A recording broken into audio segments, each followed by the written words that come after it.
Bonsoir à tous. Merci de nous rejoindre ce soir du coup pour la troisième édition de notre webinaire portant sur le thème de la santé sexuelle des adolescentes. Nous avons déjà réalisé deux webinaires pour rappel portant sur l'adolescence et santé sexuelle et grossesse chez les adolescentes.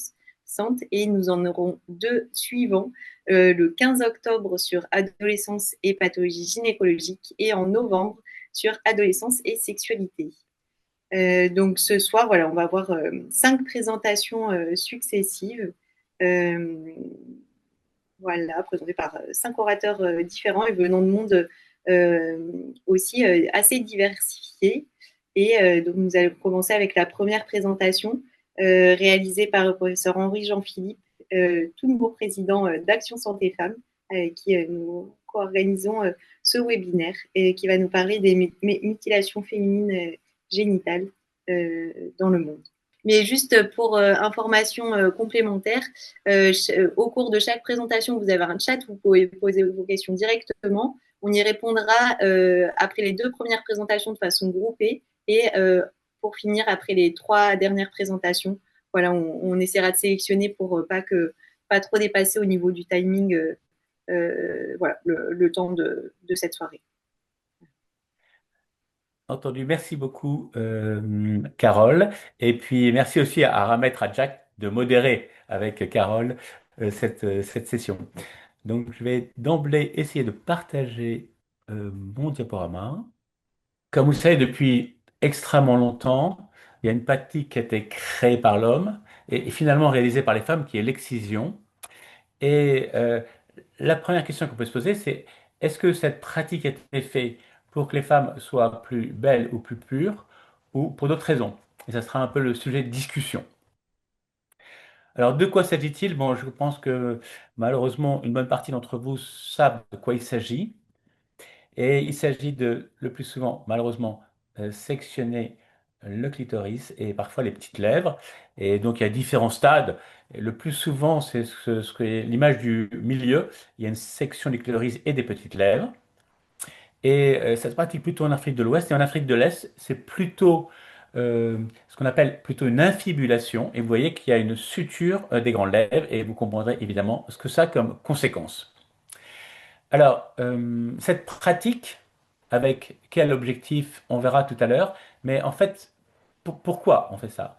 Est-ce que c'est un rite de passage? Et en effet, il y a quand même pas mal de pays dans lesquels on voit qu'il y a une espèce de parallélisme entre la circoncision masculine et l'excision féminine, en quelque sorte, avec différents pays qui pratiquent systématiquement les deux. Alors, voilà quelques images pour vous montrer. Vous voyez, pour les garçons, on voit que c'est dans un contexte particulier finalement de d'initiation, de passage à l'adulte. Et là, en Afrique du Sud, c'est pour les garçons. Euh, Là, pour les filles, vous voyez que c'est dans le cadre d'une fête, une fête qui aboutit à cette pratique. Parfois, c'est les parents qui amènent l'enfant pour pratiquer cette transformation du corps qui va aboutir au passage à l'âge adulte. Et puis, dans le temps, on s'est aperçu dans un certain nombre de pays, eh bien, la tranche d'âge va changer et ce sera plutôt les petites filles qui vont être amenées à cette pratique, mais toujours dans un contexte de fête. Et ça aboutit parfois, évidemment, à une crainte du fait du contexte dans lequel ça se passe. Alors, vous voyez que sur cette diapositive, on voit en bleu l'âge à laquelle ça survient. Et vous voyez que majoritairement maintenant, ça survient à l'âge adulte. Donc, c'est plus dans le contexte d'un rite de passage. Alors, la question qu'on s'est toujours posée, c'est est-ce que c'est lié à la religion? Et Mahomet lui-même avait des filles qui n'ont pas été excisées, il n'y a aucune trace dans le Coran. Et dans les pays chrétiens, vous voyez sur cette diapositive qu'en bleu foncé, c'est les pays dans lesquels les femmes sont musulmanes, et en bleu clair, les femmes sont chrétiennes. Vous voyez que en Guinée, ben, il y en a pratiquement autant, et ainsi de suite. Il y a même des pays comme le Kenya, dans lesquels il y a plus de femmes chrétiennes qui ont été excisées que les femmes musulmanes. Donc il n'y a pas de lien avec la religion. Alors, pour quelles raisons finalement c'est pratiqué? Alors le plus simple, bah, c'est de faire parler une femme qui est responsable de l'excision en Afrique. Et là, il y a un petit diaporama qui va vous montrer cela. Abe, ba fan fɛ cɛ fan fɛ fa fan fɛ ɲina san mugan ni saba n bamuso o y'a dege a ka bamuso de fɛ an bɛ min tigɛ nin an bɛ jufɛla nin tigɛ a bɛ mɛduga kun bɛ o jufɛla nin de ɲɔfɛ koyi tɔ ninnu bɛ ala sa nka mɛ o bɛɛ tɛ tigɛ nka jusɛla yɔrɔ nin n'o bɛ mɔgɔ nin tɔɲɔ an de b'o tigɛ n'an y'a kɛ don min na filani ni sabani ko tɛ n'an b'a sigi don min na an bɛ se ka 40 50 20 15 25 den kelen yan n'a a kuntagala tɛ jɛnya dɛ bari o denmisɛnnin don denw wa mɔgɔ tɛ den san hakɛ dɔ dɛ an b'a sigilen minɛ fɔ a kɔra fɔ bɛ nin bɔ fɔ a ɲɛna ka tigɛ ninnu ye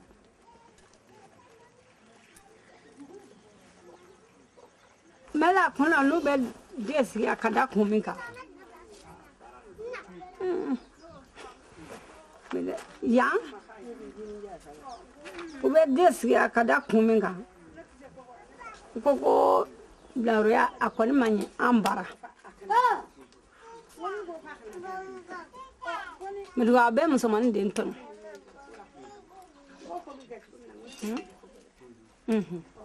a bɛ musomanin tɔnɔ mɛduga n'a ɲɛna tigɛra ka balikoya k'a furu a bɛ jɛnya n'a bɛ taama jan fɛ a bɛ sigi a bɛ bɔsi u b'a sigi ka da o kan n'a furula n'a ye kɔnɔ ta fɛnɛ a bɛ n tɔɲɔ a bɛ bonya a bɛ jɛnya a tɛ se ka taama u b'a sigi an bana ya u b'a sigi ka da o kan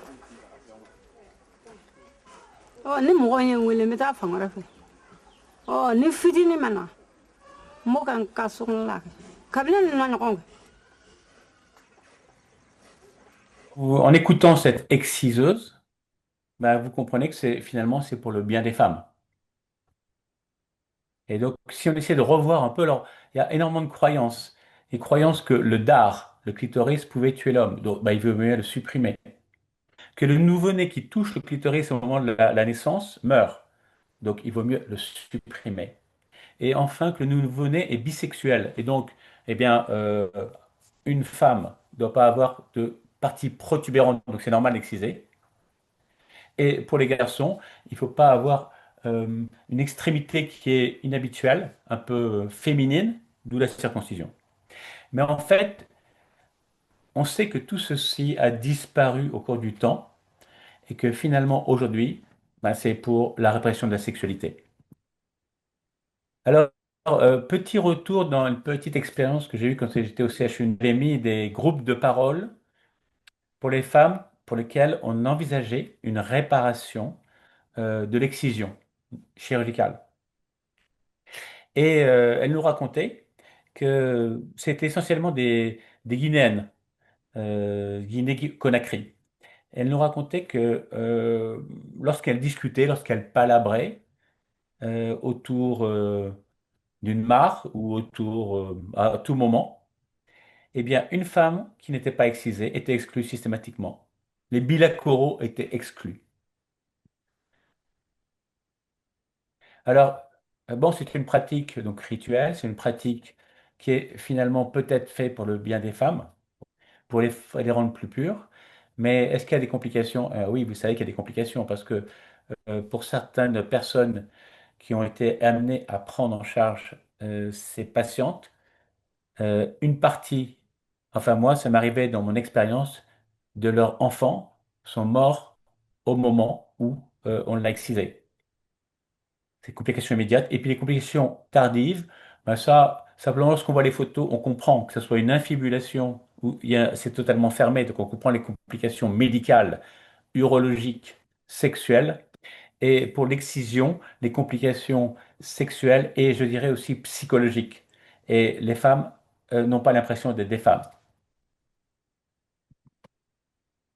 Et donc finalement, c'est bien une mutilation, parce que c'est une section d'un organe sexuel.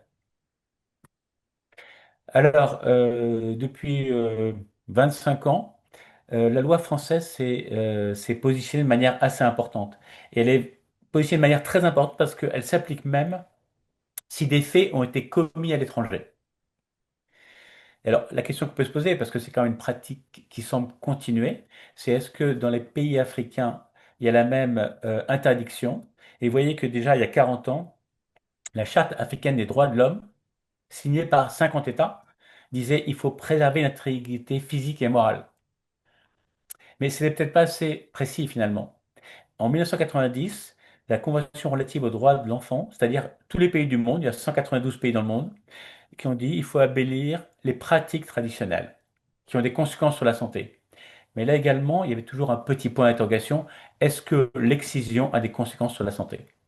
Et en fait, en 2003, c'est là où la Charte africaine des droits de l'homme a été la plus précise en disant il faut interdire toute forme de mutilation sexuelle.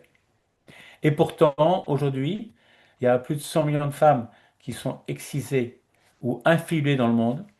Et on estime qu'en France, il y a entre 40 et 50 000 fillettes qui sont à risque. À risque, ça veut dire quoi? Ça veut dire que leurs mères ont été excisées. Et donc, il y a toujours un risque que si elles retournent au pays, même contre l'avis des parents, qu'elles soient de nouveau excisées. Et chacun, malheureusement, dans nos pratiques, on sait que ça survient. Donc, pour conclure, bien sûr, nous devons avoir du respect pour les communautés, pour les cultures, pour les traditions. Mais lorsque des pratiques rituelles ont des conséquences sur la santé des femmes, la réflexion est peut-être différente. Lorsque les pratiques rituelles aboutissent à une mutilation, je pense que la réflexion est différente. Et quoi qu'il en soit, il ne faut surtout pas fermer les yeux, parce qu'il suffit d'ouvrir les yeux pour faire le diagnostic quand on est gynécologue ou lorsqu'on est sage-femme. Et il faut bien sûr aider ces femmes et essayer de prévenir au maximum pour que ceci ne se poursuive pas. Je vous remercie. Donc, je vais passer la parole à Patricia Vasseur, qui est sage-femme, mais également chercheur en anthropologie, et qui va nous parler de son expérience dans d'autres circonstances, dans d'autres pays, dans lesquels l'image corporelle peut être aussi changée. Merci d'avance, Patricia. Ok, bonjour à tout le monde. Merci d'être là. J'espère que vous m'entendez bien, que tout fonctionne correctement. Parfait. Je vous présente ici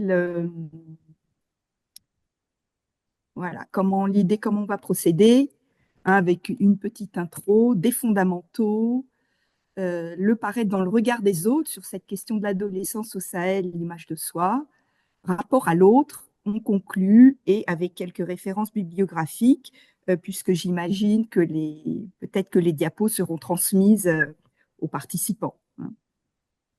Voilà. Donc, pour commencer, en fait, il s'avère que quand on m'a proposé de faire ce travail, bon, bien sûr, j'avais une connaissance théorique et empirique de la question, puisque j'ai longtemps vécu dans le Sahel, mais je me suis quand même replongée un peu dans la littérature et j'étais étonnée en fait de voir que la tendance était toujours de revenir aux questions de santé sexuelle reproductive, de droit à la santé sexuelle et reproductive dans l'adolescence. Et pour autant, l'image de soi, lorsqu'on est adolescent, elle se traduit de différentes façons qui peuvent être tout à fait éloignées de la SSR, hein. C'est les attitudes, les gestes, les attitudes verbales, toutes sortes de pratiques dites esthétiques ou sociales dans l'esthétique, des comportements alimentaires, les relations de séduction, de parentalité, les relations aux pères et aux aînés, et jusqu'à des comportements à risque. Et donc, c'est plutôt dans cet aspect-là que j'ai souhaité conduire cette présentation, hein. Donc, l'idée là, c'est vraiment de partir du réel. Pourquoi ça?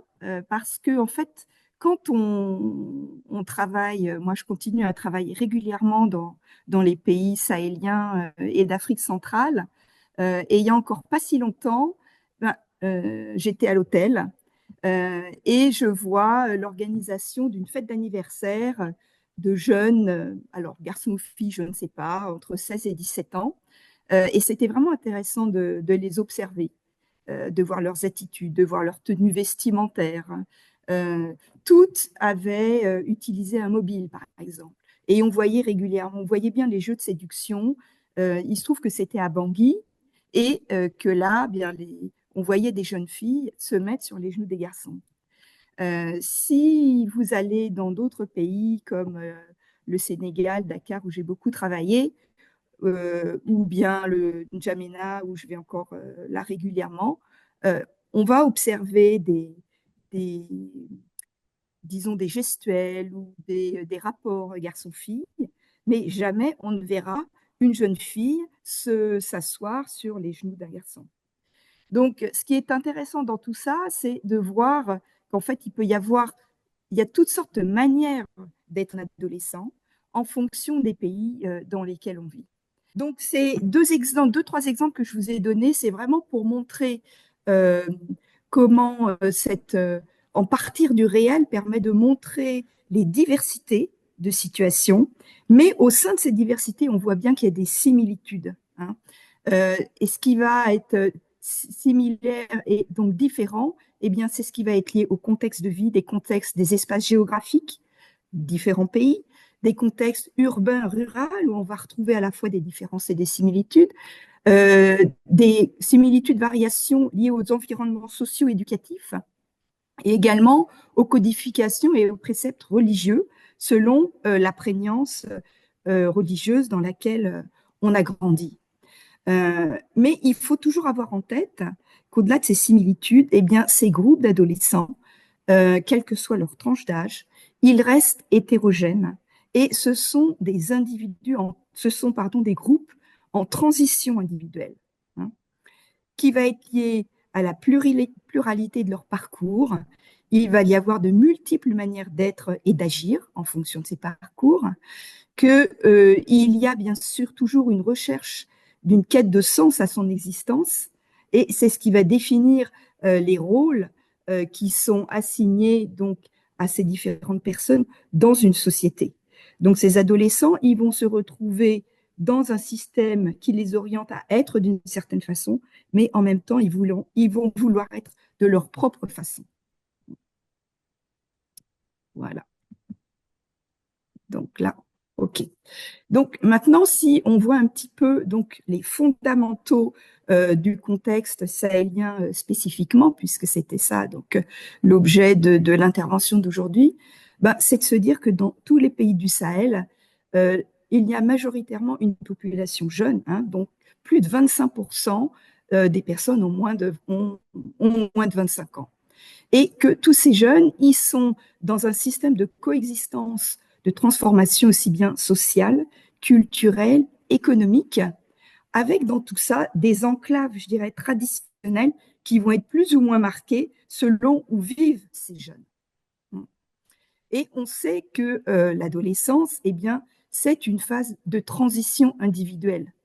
Les modifications biologiques, les transformations physiques et psychiques qui vont avec, cette découverte de la puberté qui marque vraiment cette tranche de vie avec les premières règles chez les filles, qui conduit aussi à la découverte de la sexualité, des tendances de conduite à risque, et bien sûr qui vont varier selon les sensibilités individuelles, une valorisation des cercles amicaux, l'attrait pour tous les réseaux sociaux, qui conduit à cette culture de l'entre-soi et du secret. Et je repense à une des mamans et amies avec qui j'ai discuté il y a quelques jours, qui m'a dit, oui, eh bien ma fille, ce qui était frappant, c'est elle est dans tous ces petits secrets, elle ne veut plus que je sache ce qui se passe, hein. Et ça, ce sont vraiment des éléments, des passages qui sont des sortes d'indicateurs et d'alertes pour les parents. Et bien sûr, c'est cette mise à l'épreuve des relations parentales. Et dans tout ça, eh bien, cet adolescent, il est dans cette quête identitaire permanente qui s'ancre dans des normes sociales qui sont elles-mêmes en mouvement. Donc, on voit bien comment tout ça va devoir s'articuler. On arrive à la question donc du paraître dans le regard de l'autre. Donc, qu'est-ce que cela signifie? Eh bien, paraître dans le regard de l'autre, c'est comment on entre dans des cercles d'appartenance pour construire son identité et qui vont se faire de différentes manières. Hein. C'est ce qu'on appelle la combinaison de différents registres de codification.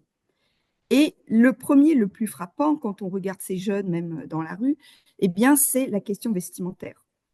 Donc, la tenue vestimentaire, j'ai ça qui me dérange, voilà. La tenue vestimentaire, eh bien, il y a d'un côté ces tenues traditionnelles qu'on connaît bien, que les jeunes vont utiliser dans certaines circonstances, hein, le boubou, le pagne, le voile, etc., qui vont être portés au moment des fêtes, au moment de cérémonies religieuses, et qui sont très importantes puisqu'elles signent une respectabilité et l'attachement aux valeurs locales ou familiales.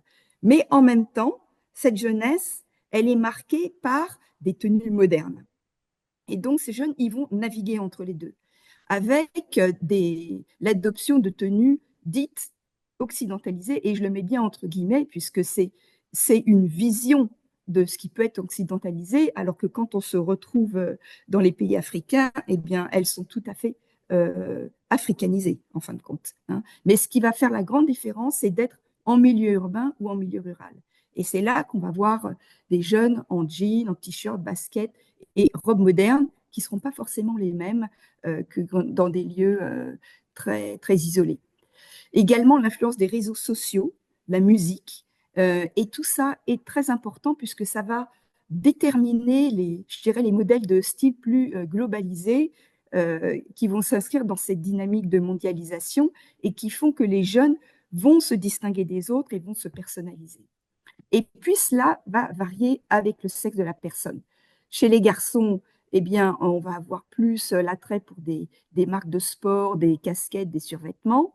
Et chez les filles, eh bien, on va plus voir l'association, la combinaison d'habits traditionnels assez stylisés avec des choses, des vêtements plus, je dirais, dits plus modernes.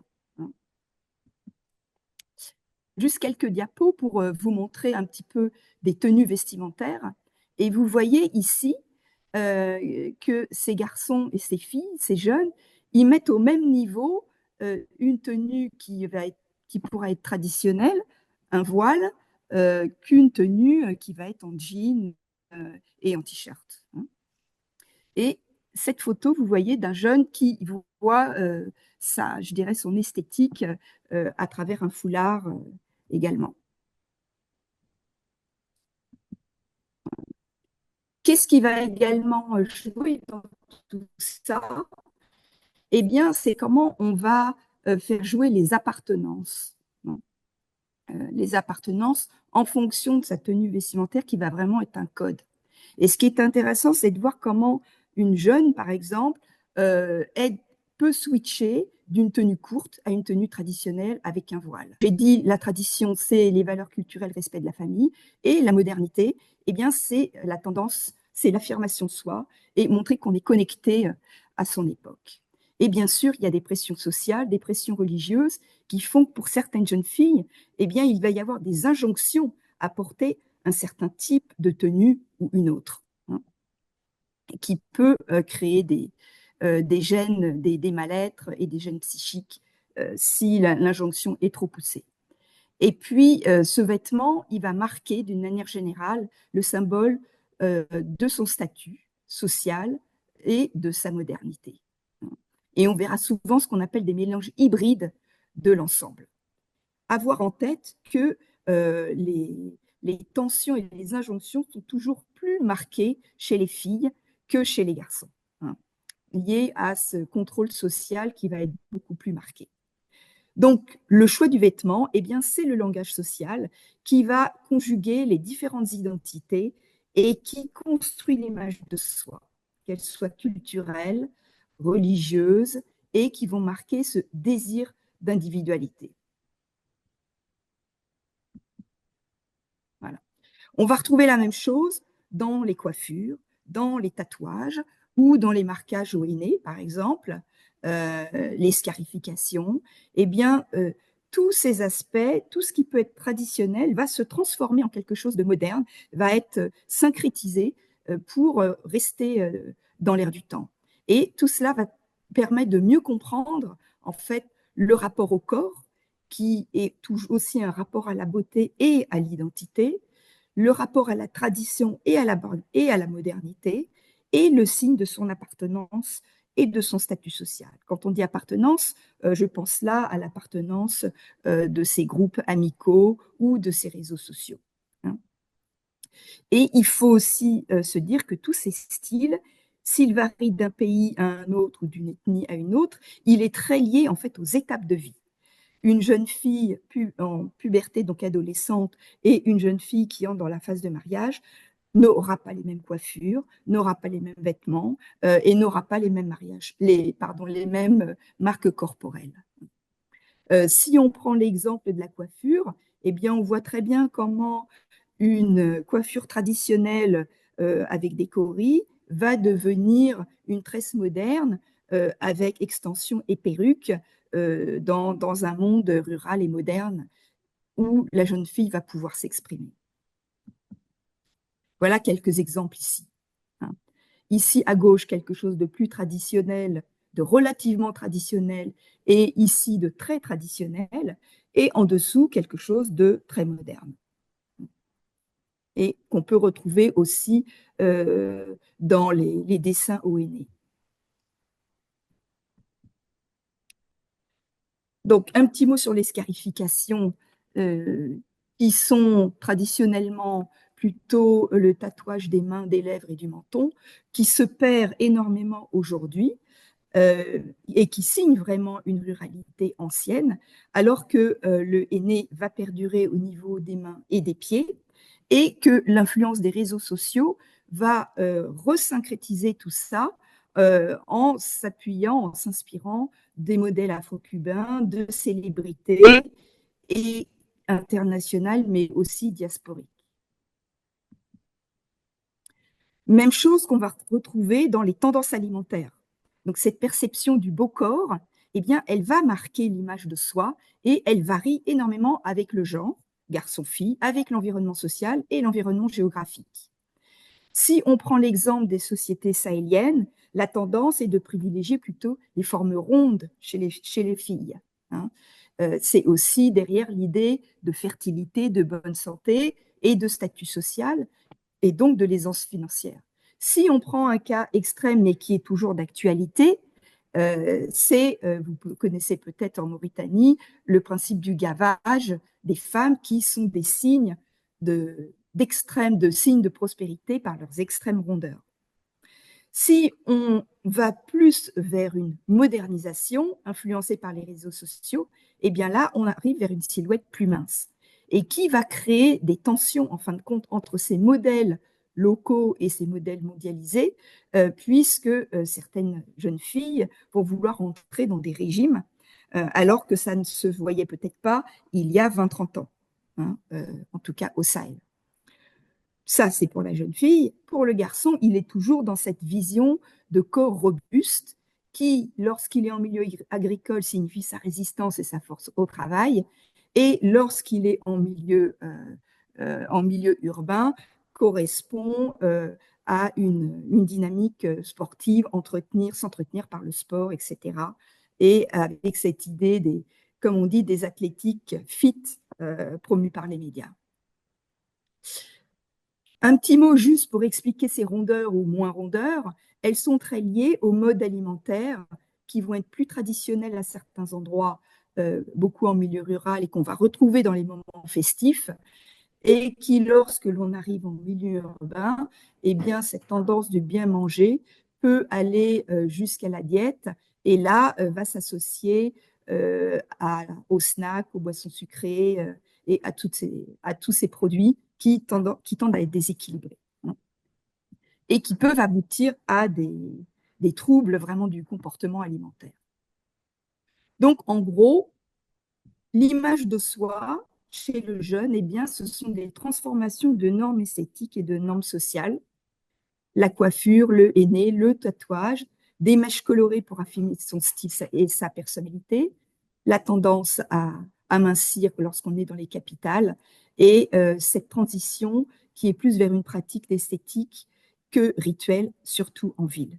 Et donc, cette jeunesse, eh bien, elle va allier les deux, tradition et modernité, en s'appropriant cette culture urbaine par le vêtement, coiffure et nez, comme j'ai déjà dit, et qui conduit vraiment à ce syncrétisme esthétique que l'on va retrouver dans toutes les capitales, hein, et dans tous ces pays.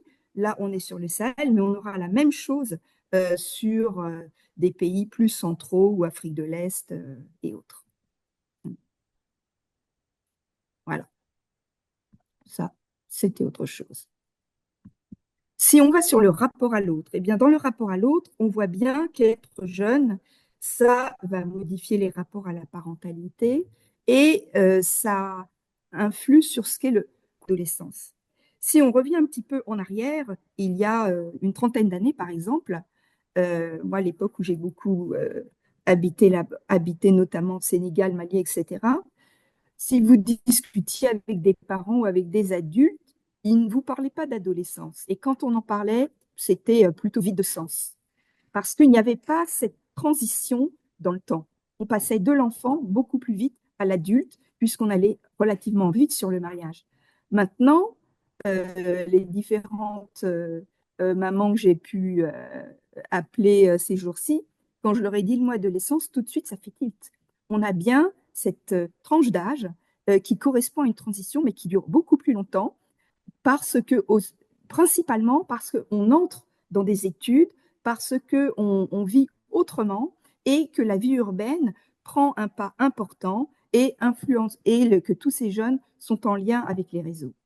Et donc, ils ont cette transition liée à leurs changements hormonaux, physiologiques, biologiques, etc., qui va durer plus longtemps, être beaucoup plus marquée qu'il y a des années, hein.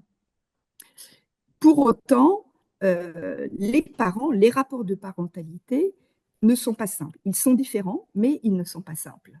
Et le jeune a beaucoup plus, est beaucoup plus écouté, même si on peut penser que ce n'est pas suffisant. Il parle un peu plus qu'avant et les parents s'interrogent beaucoup plus sur leur relation de parent à l'enfant, même si leur rôle reste d'être protecteur et d'inculquer des valeurs identitaires, je dirais, de bonne éducation, hein. Donc, il y a une pression éducative et un contrôle social sur cette bonne attitude auprès des garçons et des filles, mais plus sur les filles, et qui va se répercuter dans la décence des corps par les attitudes et les tenues vestimentaires, et dans certains contextes, l'importance de la surveillance des aînés, la tendance des mères et des tantes à participer à cette socialisation du corps des jeunes filles, et qui vont conduire à une internalisation de ces normes comme étant les critères de conformité sociale par ces adolescentes. Donc même lorsqu'elles ont envie d'aller vers quelque chose de plus moderne, elles peuvent se retrouver en conflit par rapport à ce qui est censé être les bons critères. Donc elles se retrouvent tiraillées entre toutes ces injonctions qui peuvent être contradictoires, en tout cas perçues comme contradictoires, conduire à des mal-être et qui ont un effet sur l'image de soi. Des insatisfactions corporelles qui peuvent aussi accroître leur vulnérabilité psychique. Dans ce rapport à l'autre, eh bien, il y a la place des pairs et du sexe opposé. Donc, on sait bien l'importance qu'ont pris les cercles amicaux, qu'ils soient réels ou virtuels, et qui vont être directement reliés aux relations de séduction avec le sexe opposé, qui vont à la fois être déterminés et avoir un effet primordial sur l'image psychique et l'image corporelle de soi. Ce sont, en fin de compte, dans les relations au sexe opposé, eh bien, ces relations de séduction, c'est la pudeur qui va gouverner les corps, hein. Quand je vous donnais l'exemple tout à l'heure de ce qui peut se passer entre différents pays, eh bien, en fonction des normes éducatives inculquées, on va faire ou pas certaines choses, que l'on soit dans l'espace public ou dans l'espace privé, et selon les espaces géographiques. Mais ce qui est certain, c'est que quand les jeunes se retrouvent ensemble dans leurs espaces, ils sont beaucoup plus libres dans leur corps, dans leur image et dans la manière de s'exprimer. Donc, dans ces cas-là, eh bien, le corps, le langage, dans les relations garçon-fille, on va se retrouver avec des regards ou furtifs ou prolongés, des sourires timides, des taquineries, des gestuelles plus délicates chez les filles par rapport aux garçons, le vêtement qui va clairement être le code de séduction et le code de communication, et ce téléphone portable qui est le signe de modernité, d'intégration sociale et aussi un outil de séduction et de communication important avec le sexe opposé. Donc, on sait que cette étape de la puberté, eh bien, c'est celui où le corps change, et c'est de savoir comment se perçoit ce jeune. Hein. Est-ce qu'il perçoit son corps comme quelque chose de beau? Est-ce qu'il se perçoit normal face aux autres ou pas? Eh bien, c'est la manière dont il se perçoit qui va déterminer sa confiance en lui, sa confiance dans les relations avec les autres, sa capacité à dire non, non ou pas dans des relations sexuelles et à poser les limites, et la manière d'entrer en séduction et d'accepter l'intérêt pour l'autre. Et là, toute l'importance pour les parents, eh bien, c'est de savoir communiquer avec leurs jeunes pour sécuriser cette éducation sexuelle positive et sans tabou. Ce qui l'importe de bien retenir, en tout cas un des messages importants, c'est de dire qu'un jeune ou une jeune qui aime et qui accepte son corps et son image sera plus à l'aise pour se protéger, exprimer ses besoins et entrer dans des relations équilibrées. Donc, qu'est-ce que l'on retiendra de tout ça? Eh bien, c'est que pour les adolescentes et les adolescents au Sahel, leur corps est vraiment un marqueur social très fort qui est partagé, qui se partage entre des attentes traditionnelles, rondeur pour la beauté et minceur pour plus de modernité et de séduction, que tout cela peut conduire à un tiraillement important qui peut mener à des conflits intérieurs et qui vont directement influer sur les comportements alimentaires et vestimentaires, et qu'en fait, tous ces jeunes, ils sont vraiment dans un entre-deux, puisque ce sont eux les garants, voilà, ce sont les futurs adultes, et ils sont à la jonction de conventions et de normes sociales, tout en aspirant à une modernité qui est aussi influencée par l'ailleurs.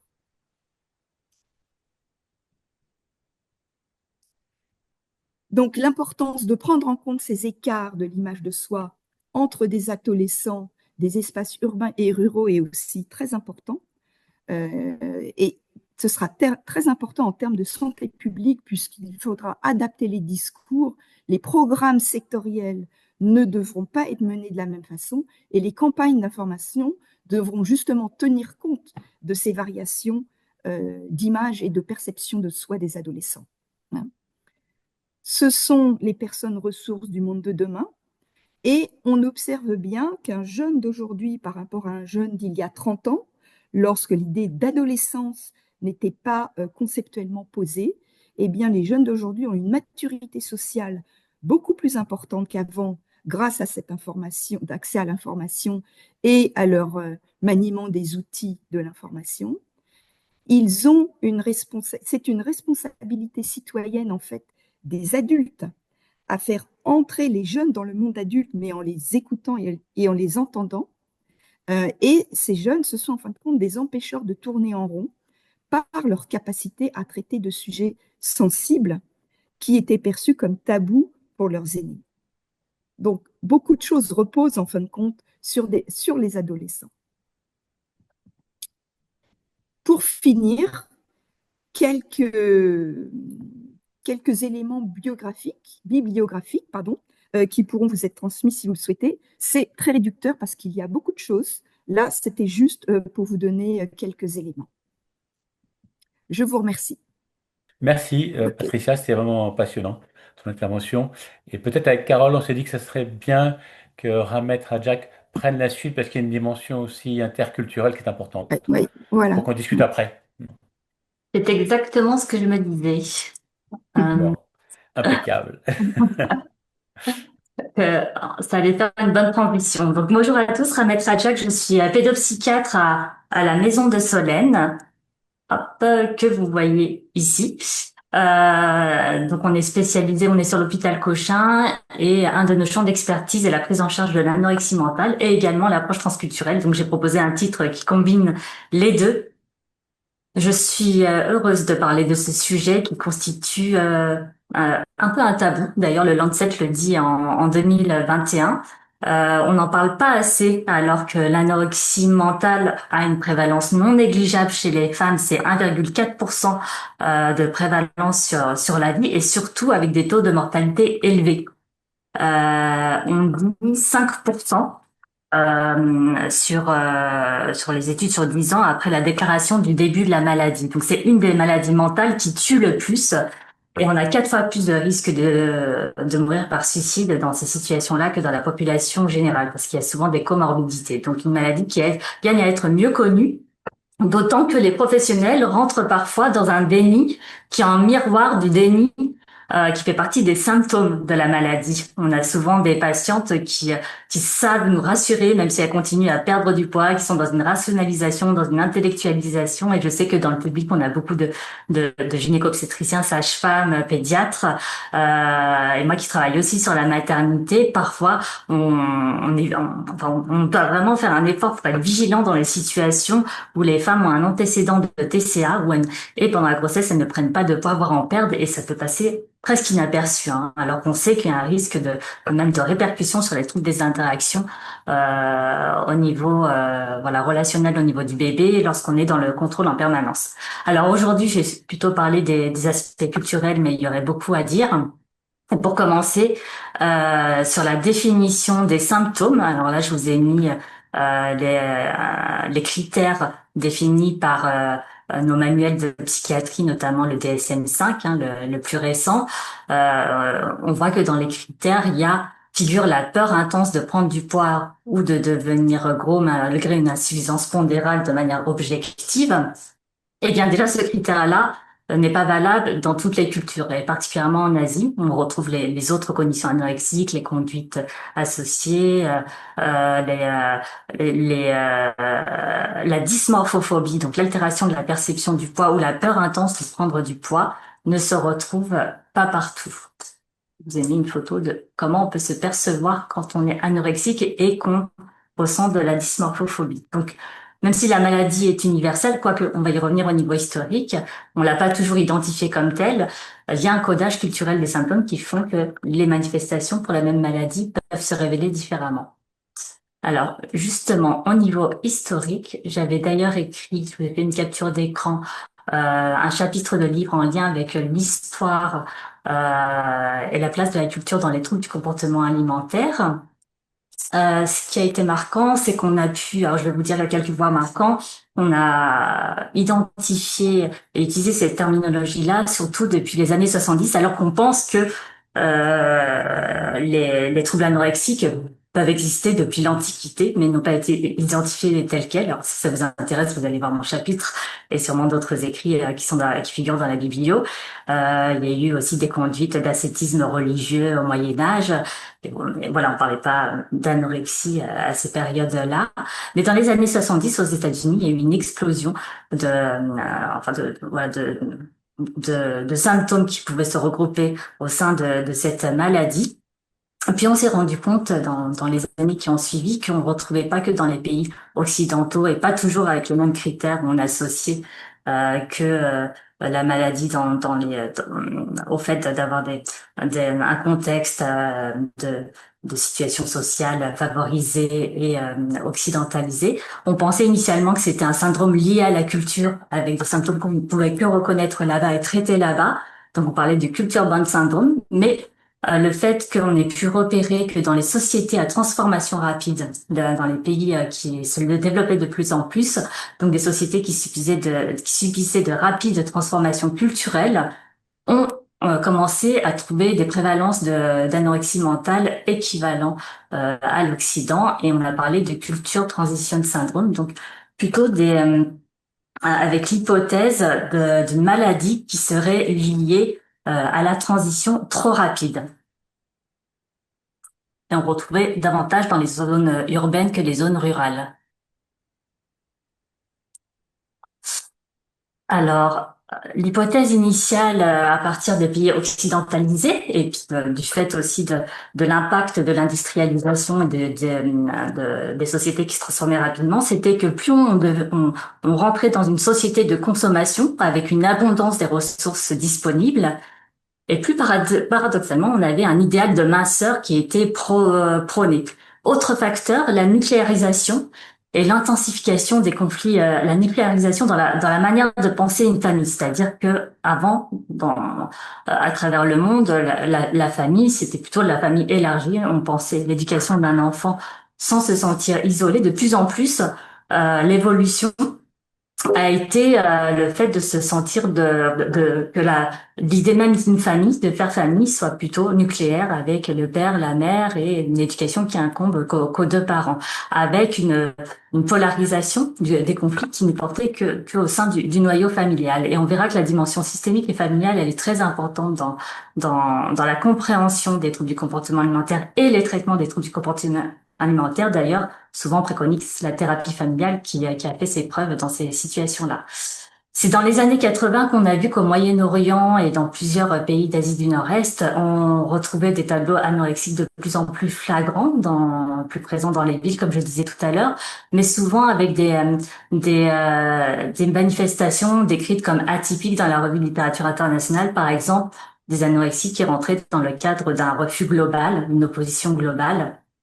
Et puis une aphagie ou bien des tableaux mélancoliques, donc une tristesse sévère avec une difficulté à s'alimenter mais qui finissait par prendre toute la place, ou bien des antécédents traumatiques qu'il faut rechercher systématiquement, ou encore une souffrance morale qui va se manifester uniquement par le corps, qui ne peut pas être extériorisée, avec un corps qui manifeste des douleurs psychiques et, et aussi une difficulté une impossibilité à être nourri. Voilà, donc globalement dans le cadre d'une atteinte corporelle.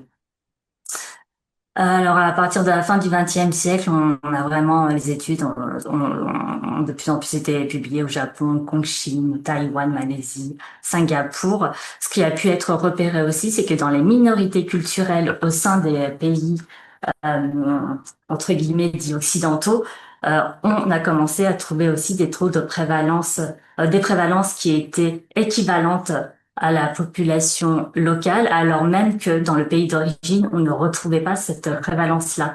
Et avec des adolescentes et des familles qui disaient, mais cette maladie-là, on la connaît pas. C'est une maladie d'occidentaux, justement, une maladie là, on avait fait une étude, on disait maladie de français. Donc, autre hypothèse psychopathologique qui est étayée dans la littérature, c'est l'idée d'un culture clash et d'une construction identitaire difficile quand on a plusieurs appartenances culturelles qui peut faire que le sentiment d'impasse identitaire font qu'on va chercher une identité dans la maladie, de manière inconsciente évidemment, et le TCA peut en faire partie, le trouble du comportement alimentaire.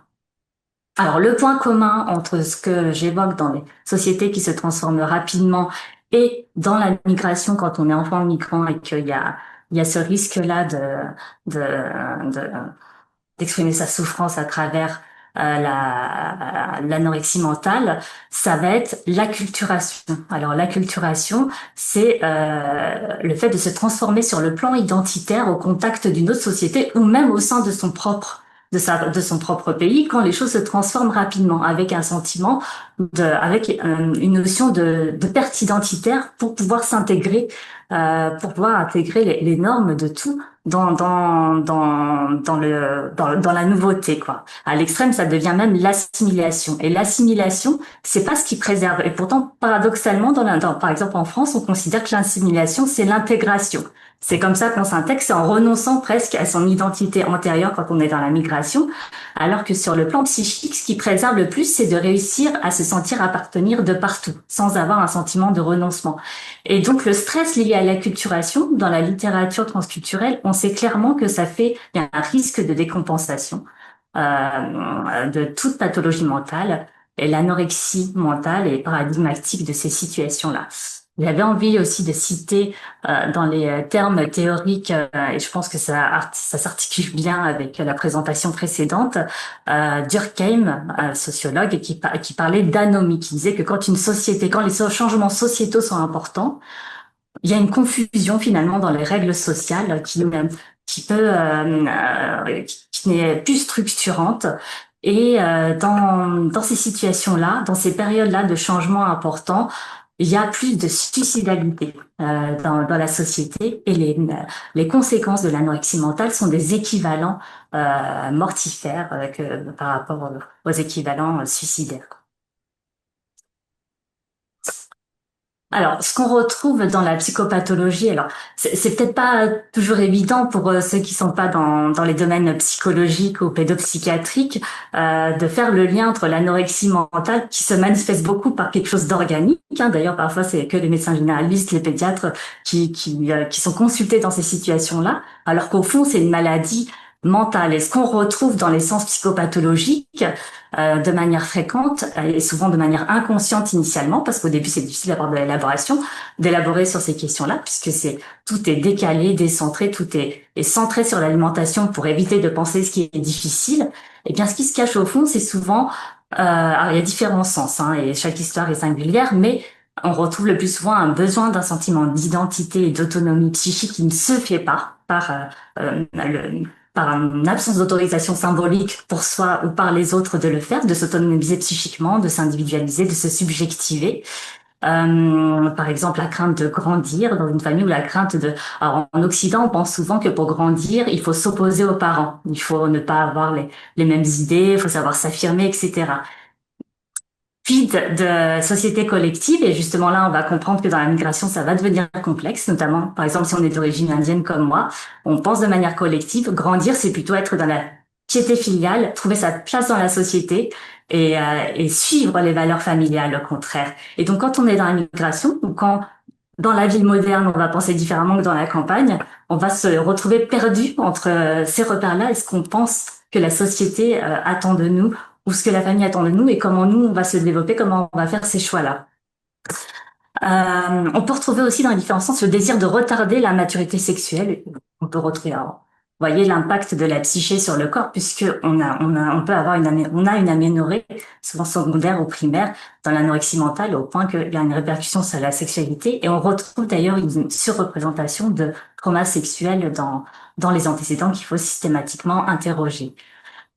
Parfois, la crainte, alors l'anorexie mentale, ça fait régresser en quelque sorte. On est obligé, les parents nourriciers sont obligés de nourrir, d'être vigilants par rapport à ces situations-là. Et c'est un peu comme si on régressait, même on devenait plus petit, on casse la courbe de croissance avec une peur qui se manifeste comme ça sans qu'elle soit mentalisée d'une entrée dans la vie adulte. On retrouve souvent aussi des dynamiques familiales conflictuelles qui sont marquées par la confusion des rôles. On voit par exemple des adolescentes qui sont parents qui ressemblent à des adultomorphes qui paraissent très intellectuels, qui ont des bonnes capacités d'élaboration quand elles ne sont pas dans la phase aiguë. Et on a repéré, bien, je pense que vous le savez, qu'en période Covid, il y a une augmentation de ces troubles-là avec le confinement qui a fait que les familles se sont retrouvées isolées ensemble et une acutisation des troubles, soit dans des familles où il y avait une crainte de la conflictualisation et le conflit passe par le corps, soit parce que c'était des familles où il y avait des situations complexes et sans aide extérieure, avec l'impossibilité aussi de faire les pratiques, d'appliquer ce qui permet de compenser quand elles se nourrissent, par exemple, de faire la pratique sportive à l'extérieur.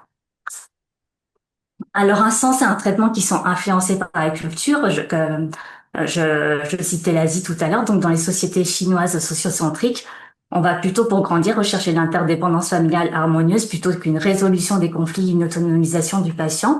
Et j'avais envie de citer à ce titre les travaux de Marion Biogé de Montgrémier, qui a effectué une étude qualitative en se déplaçant en Chine et qui montrait que dans le vécu des jeunes femmes anorexiques, elles se retrouvaient dans une forme d'injonction paradoxale qui générait une ambivalence dans ce qu'on attendait d'elles en tant que femmes. C'est-à-dire qu'on leur demandait à la fois d'être des femmes dans la tradition, qui allaient pouvoir dans la place dans la société s'occuper des anciens, s'occuper des enfants, bien s'occuper du foyer et en même temps de devoir réussir dans leurs études, d'avoir une carrière professionnelle avec un sentiment d'impasse dans ces situations-là et le corps vient dire non, en quelque sorte, vient dire stop, vient arrêter dans cette situation, voilà, l'impasse identitaire qui se manifeste par le trouble du comportement alimentaire. Je parlais des antécédents traumatiques. Parfois, on les retrouve aussi dans des situations de migration, d'exil, dans des traumas de guerre, avec une maladie qui est paradigmatique de la dissociation aussi. La dissociation corps et ce qui se passe sur le plan mental. On n'éprouve presque pas les besoins du corps et avec même l'illusion d'un contrôle, puisque dans l'anorexie, on contrôle tout au niveau de l'alimentation, au niveau du rythme, au niveau du sport, au niveau de, et souvent c'est représentatif d'une angoisse massive qui est derrière, et le fait de contrôler tout en centrant sur l'alimentation font qu'elles peuvent se sentir bien, alors que ça n'est pas le cas, mais parce qu'elles ont l'impression de contrôler le monde en contrôlant l'alimentation.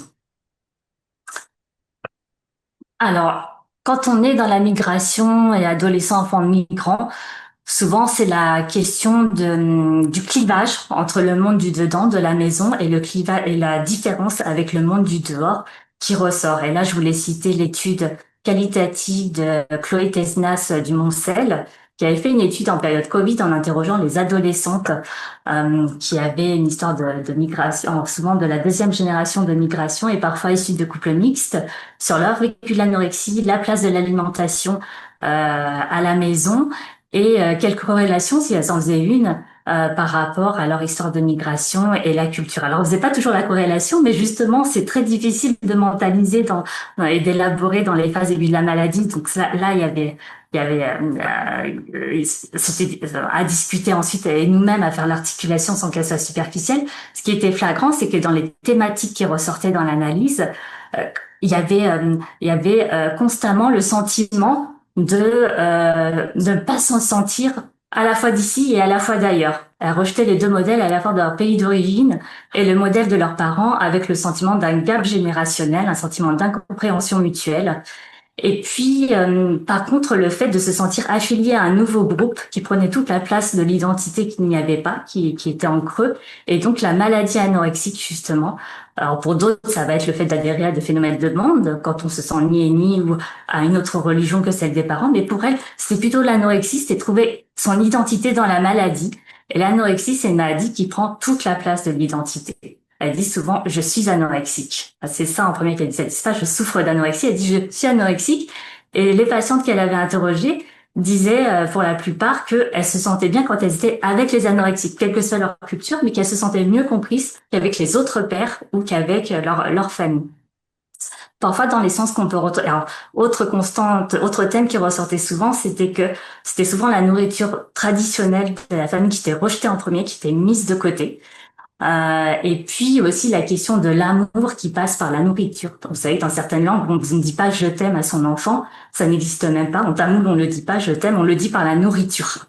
Et que elle décrivait une forme de gavage par la nourriture et l'idée de grandir en s'opposant à la mère nourricière de cette manière-là. Ou parfois, c'était aussi c'est Mélanie Vijayaratnam, qui est une des collègues, une de nos collègues sri-lankaises, qui a fait sa thèse sur le sujet des mariages arrangés, qui décrivait aussi cette prévalence d'anorexie mentale parfois pour s'opposer, enfin par crainte inconsciente du mariage arrangé aussi et de la sexualité. Voilà, donc pour conclure, avec toute cette vision systémique, souvent dans le traitement de l'anorexie mentale et avec les aspects culturels, il s'agit de nourrir les racines, de travailler sur les transmissions familiales, sur les non-dits, sur réduire le sentiment d'étrangeté et d'incompréhension réciproque entre parents et adolescents. Et il s'agit de prendre en compte la parole des parents aussi, hein, parce que parfois on a tendance à les discréditer face à des ados qui sont voilà, qui sont presque parentifiés, alors que dans le traitement il s'agirait plutôt de faire en sorte que les ados voient leurs parents autrement et que tout le monde se métisse hein, à leur niveau sur le plan culturel et rechercher systématiquement les antécédents traumatiques, soit individuels, soit transgénérationnels, parce qu'on retrouve souvent ces thématiques-là. Je vous remercie de votre attention. Pour l'instant, peut-être, Carole, dans le chat, il n'y a pas trop de questions pour les intervenants, mais les deux présentations étaient passionnantes, vraiment passionnantes. Et peut-être, Carole, vous avez une question pour l'instant? Eh bien, non.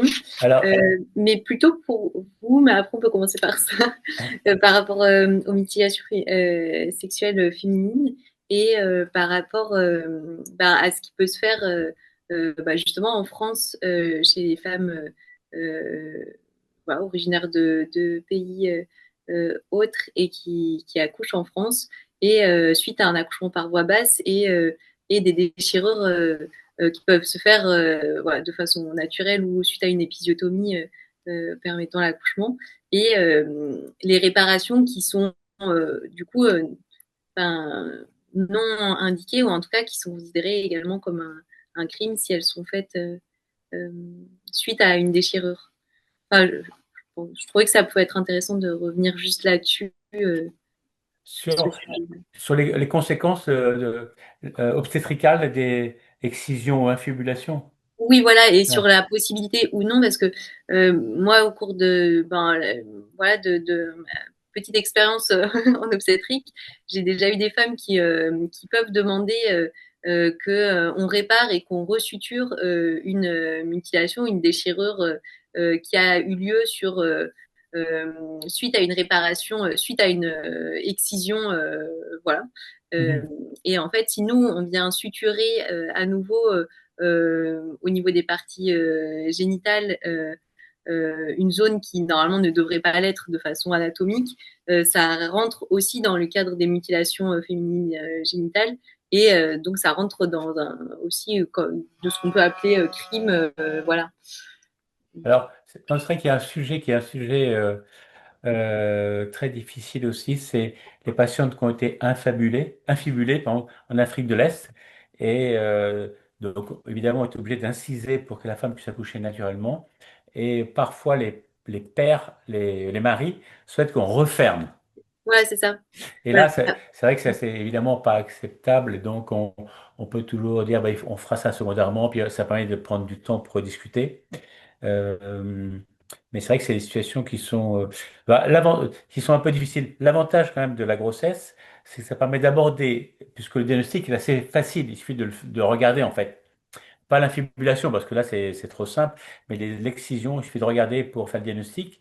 Et, euh, et c'est un moment vous avez raison, qui est important pour deux raisons. Parce que d'abord, euh, on s'aperçoit qu'on peut poser la question de ah oui, je sais que dans votre pays maintenant, comme tous les pays africains sont contre, donc on peut valoriser un peu cette situation et dire voilà, dans votre pays, je sais que c'est contre, et vous, qu'est-ce que vous en pensez?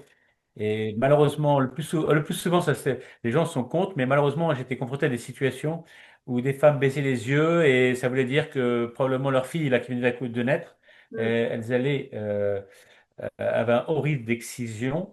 Et ça veut dire qu'il y a en effet une attitude qu'on doit avoir de protection de cet enfant. Donc l'accouchement est important. Vous savez, c'est un moment très important parce qu'on les voit très souvent. Donc on peut établir un contact. Et puis l'accouchement a lieu.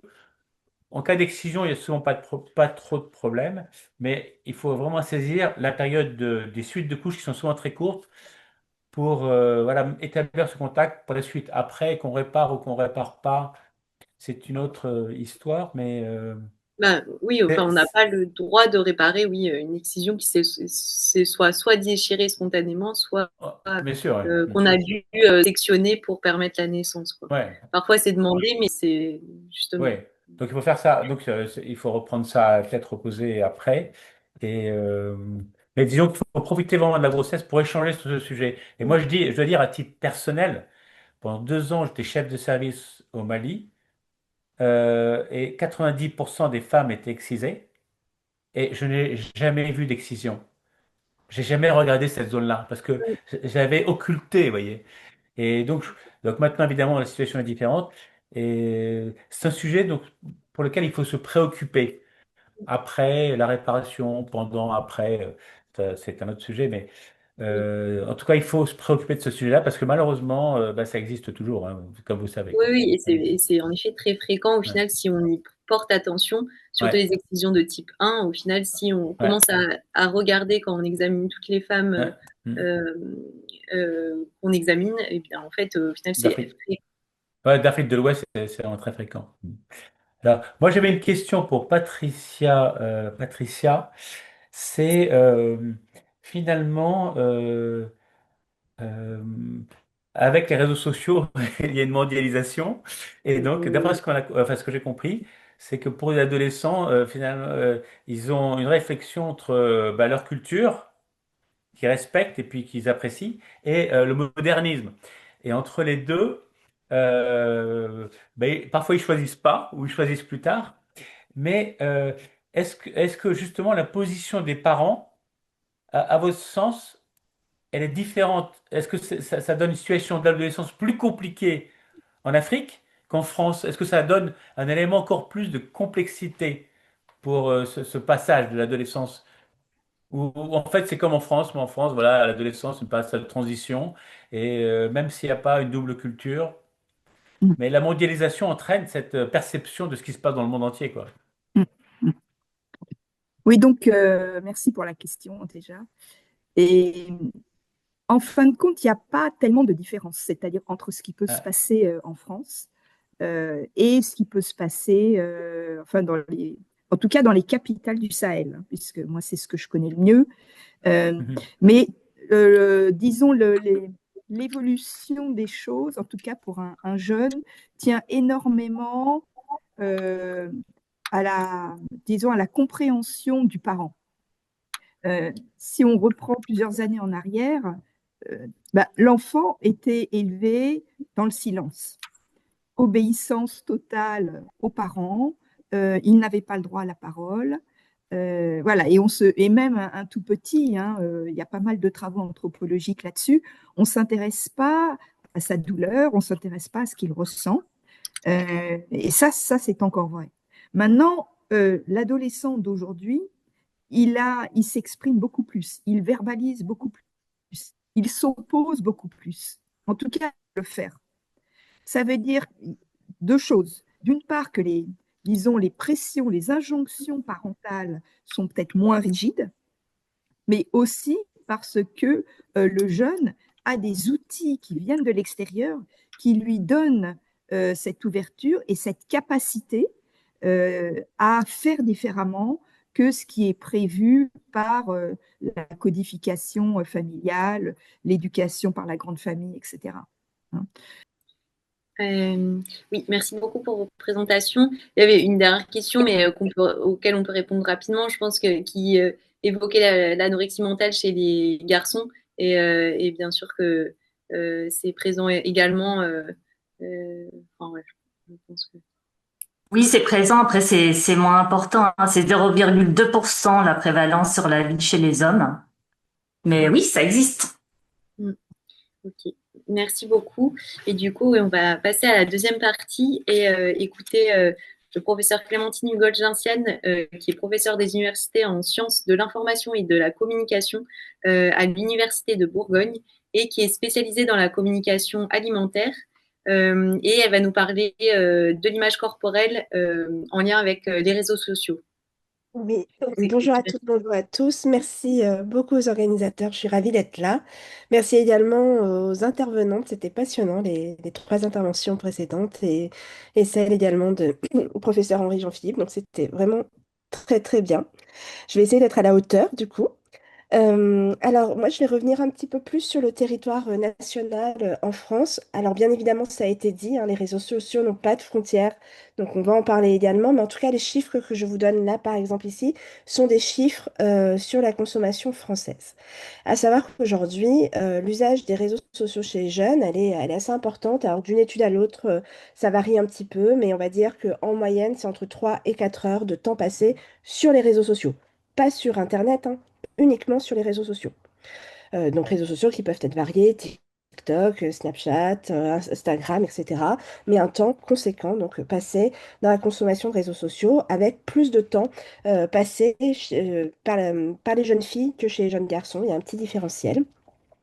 Au niveau des réseaux sociaux consommés, Il faut savoir que Facebook est arrivé dans nos vies en 2004, donc ça fait 21 ans que les réseaux sociaux sont dans nos vies aujourd'hui. Donc il y a beaucoup plus d'utilisateurs du fait de cette antériorité, mais TikTok, qui est le dernier entrant, a aujourd'hui un nombre d'utilisateurs non négligeable, hein. On en est à 1,59 milliard de personnes inscrites sur ce réseau-là.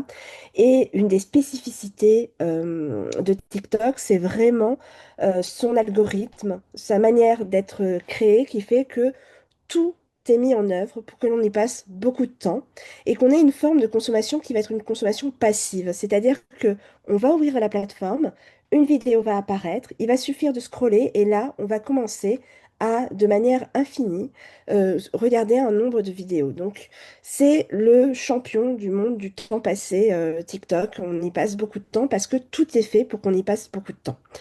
Il est à noter qu'en mars 2025, une commission d'enquête à l'Assemblée nationale a été mise en place sur les effets psychologiques de TikTok sur les jeunes.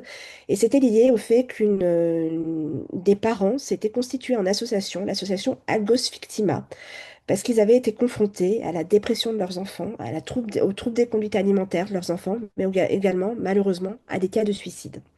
Donc, suite à la structuration de cette association, le fait qu'ils aient interpellé de manière massive les pouvoirs publics, cette commission d'enquête s'est mise en place et le rapport a été rendu au 11 septembre, montrant, si j'emploie les termes du rapport, que c'est une économie du mal-être qui est mise en œuvre sur TikTok, notamment à destination des jeunes, où finalement on promeut des comportements qui vont être des comportements néfastes pour la santé physique et la santé mentale. Slide suivante, s'il vous plaît. Alors, quel discours on retrouve à l'œuvre sur les réseaux sociaux lorsqu'on parle d'alimentation et d'image du corps? On a trois grandes tendances. Je vais plutôt m'attarder sur les deux premières. La première, c'est la tendance du food porn. Donc, le food porn, initialement, c'était des images de photos, de repas alléchants, très dégoulinants, généralement très riches aussi. Depuis quelques années, on voit une tendance venue notamment de Corée qui s'appelle le mukbang, où il va s'agir de consommer en très très grande quantité des aliments et de se filmer en train de consommer dans très grande quantité ces aliments. Aujourd'hui, on retrouve des influenceurs sur le territoire français qui produisent ce type de contenu, sur le territoire américain aussi. Donc, ça vient de Corée, mais ça s'est largement étendu dans d'autres pays. Ce qui est intéressant de constater, c'est que généralement, les personnes qui proposent ce contenu-là ont des traces corporelles qui ne correspondent pas à ce qu'elles ingèrent au quotidien. Donc, on peut se demander s'il y a du montage vidéo, il y a le champ, il y a le hors-champ, est-ce que tout est montré? Est-ce qu'il y a des troubles des conduites alimentaires sous-jacentes? En tout cas, généralement, c'est des filles, des jeunes femmes qui affichent un corps mince, voire très mince. On a une deuxième tendance qui est la tendance de la healthy food, du manger sain. Donc on pourrait se dire fabuleux. Les réseaux sociaux sont un espace d'apprentissage. Et oui, ils sont un espace d'apprentissage. On peut apprendre à cuisiner, on peut apprendre des recettes sur les réseaux sociaux. Ça peut être un espace de partage. Sauf que tout ce qui est estampillé nourriture healthy est souvent une alimentation de la restriction. Et là-dessus, il y a eu une très jolie thèse de Maxime David qui s'est intéressée aux Fit Girls sur YouTube, donc les femmes qui mettent en avant leur routine sportive et leur routine alimentaire. C'est le fameux White I Eat in a Day, une journée dans mon assiette. Et ce qu'il a mis en avant, c'est que finalement, ces femmes qui présentent cela comme une alimentation saine sont d'une alimentation qui ne couvre pas en réalité les besoins nutritionnels, avec une alimentation qui peut être très restrictive, jusqu'à moins de 1000 kilocalories ingérées par jour.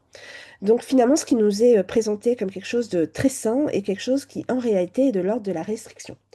Et puis, on a une tendance qui arrive un petit peu, qui est celle de l'alimentation saine, avec la végétalisation des assiettes. Mais je voulais vous en parler, parce que c'est pas le cœur du sujet, mais pour vous dire que finalement, c'est un discours qui est moins mis en avant aujourd'hui sur les réseaux sociaux, parce que aujourd'hui, il y a la question de l'algorithme. Qu'est-ce que l'algorithme met en avant? Et l'algorithme ne va pas mettre en avant des sujets qu'elle va percevoir comme allant à l'encontre du libéralisme, comme militants. Elle ne va pas mettre non plus en avant des discours qui vont être portés par des personnes qui ont un corps qui ne correspond pas aux stéréotypes de genre attendus.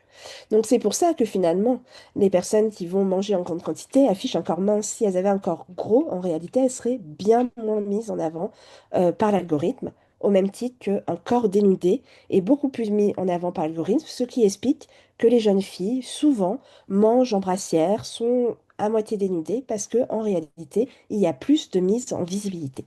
Slide suivante, s'il vous plaît. Ce qui fait qu'on a un discours autour de l'alimentation qui s'articule beaucoup entre la maîtrise et la relâche. D'un côté, on va avoir, je vous ai mis le hashtag SkinnyTok, qui a été un hashtag qui a beaucoup circulé en mars 2025 avant d'être censuré par TikTok, suite à notamment à la mobilisation de notre ministre de la Santé à l'époque. Néanmoins, en fait, un hashtag est banni et puis d'autres manières de le mettre en avant va être trouvée. Mais voilà, ça fait partie des rares cas où il y a eu, on va dire, une censure qui a été opérée. Et donc, ce hashtag Skinny Talk visait à mettre en avant des corps très minces, très maigres, et surtout à partager ensemble comment ne pas manger. Comment ne pas manger, comment se restreindre, etc. Et donc tout un partage de trucs et astuces. Et c'est ce que disait Ramet Rajak tout à l'heure, hein. Il y a un enjeu identitaire aussi très fort. Finalement, on se retrouve autour de ce hashtag, on se partage nos trucs et astuces, et on est ensemble finalement dans cette quête de la maigreur, de la minceur. Face à ça, on a aussi, donc on est dans la maîtrise totale, on essaie de maîtriser au maximum ses apports, on maîtrise aussi sa routine sportive. On va avoir ce qu'on appelle les cheat days, les cheat meals. Et là, c'est l'opposé. C'est-à-dire que on se restreint et finalement, une journée dans le mois, une journée tous les 15 jours, on dit c'est la porte ouverte, on peut manger tout ce qu'on veut. Là, on a analysé au sein de mon laboratoire plusieurs postes de ce type et on a vu jusqu'à 15 000 kilocalories ingérées dans la journée. Donc on voit ces systèmes de restriction massive et au contraire ces systèmes de relâche et bien évidemment cela peut induire à force aussi des troubles des conduites alimentaires. Slide suivante s'il vous plaît. La question qu'on se pose nous et qui nous anime beaucoup au sein du laboratoire, c'est finalement aujourd'hui, qu'est-ce qui fait que ces messages prennent autant d'incidence?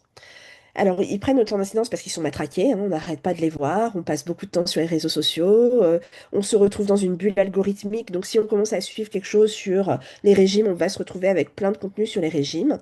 Mais il y a aussi parce qu'on a beaucoup d'influenceurs qui vont travailler vraiment à créer une ligne de flou entre les savoirs expérientiels, ce qui les concerne eux, donc ce que j'appelle le N égale 1, à des savoirs épidémiologiques et scientifiques. Je vous prends l'exemple de Glucose Goddess, Ghislaine Chospé, donc, qui promeut de pouvoir monitorer ses pics glycémiques pour ne pas prendre de poids. Et donc, elle promeut de porter des capteurs glycémiques, de potentiellement, pourquoi pas, prendre des médicaments pour le diabète. Enfin voilà, elle est vraiment là-dessus. Et pour promouvoir ça, elle va, je vous ai mis sur l'écran, promouvoir ses propres courbes de pics de glycémie. Et donc, elle va présenter ça comme une vérité absolue de si elle boit son verre d'eau avant de manger son donut ou si elle boit ou si elle boit son verre d'eau après avoir mangé son donut, qu'est-ce que ça varie dans son pic de glycémie. Et elle va présenter ça comme une vérité absolue alors que le N égale 1. Donc il y a vraiment ce travail-là de créer une de flou entre savoir expérientiel et savoir scientifique. Je vous ai mis aussi sur la gauche la photo de Thibaut InShape parce que c'est 26 millions aujourd'hui d'abonnés sur YouTube, le premier YouTuber de France, et il se déclare lui-même bigorexique, donc avec un trouble des conduites alimentaires et une obsession du sport. Et il va valoriser sans arrêt sa routine sportive, sa routine alimentaire, qui est très hyperprotéinée pour le coup. Et par ailleurs, bah, il vend aussi tout un tas de produits coaching et autres. Et je vous ai mis sur la droite parce que souvent, lorsque je dis que je travaille sur les réseaux sociaux et l'alimentation, on me dit que c'est pas toujours un sujet très sérieux. Sauf que en réalité, c'est un sujet éminemment sérieux, puisque on a eu le premier youtubeur français qui a été mis en examen pour pratique illégale de la médecine et de la pharmacie, abus de confiance, blanchiment, etc. Thierry Casasnovas, parce qu'il promouvait le régime crudivore pour se guérir du cancer. Et bien évidemment, ça a donné lieu à des issues absolument dramatiques. Plus de 600 plaintes ont été posées. Donc, on a vraiment cette ligne de flou hein, qui est entretenue entre des savoirs expérientiels qui correspondent à un influenceur et des savoirs qui seraient plus épidémiologiques et plus scientifiques. Slide suivante, s'il vous plaît. Ça nous amène aujourd'hui qu'en réalité, les connaissances sur l'alimentation, c'est un véritable sujet. Là, je vous mets les chiffres. Il y a le baromètre de l'esprit critique cette année qui est sorti spécifiquement sur les questions alimentaires. Et 56% des Français déclarent ne pas savoir qui croire à l'alimentation, et chez les 18-24 ans, 65%. 46% des jeunes font confiance aux influenceurs alimentaires. 52% des jeunes les utilisent pour s'informer sur l'alimentation. Donc, ces influenceurs-là qui nous présentent des savoirs expérientiels comme une vérité absolue, en réalité sont très suivis et peuvent donner lieu donc à la mise en place de régimes et de pratiques derrière.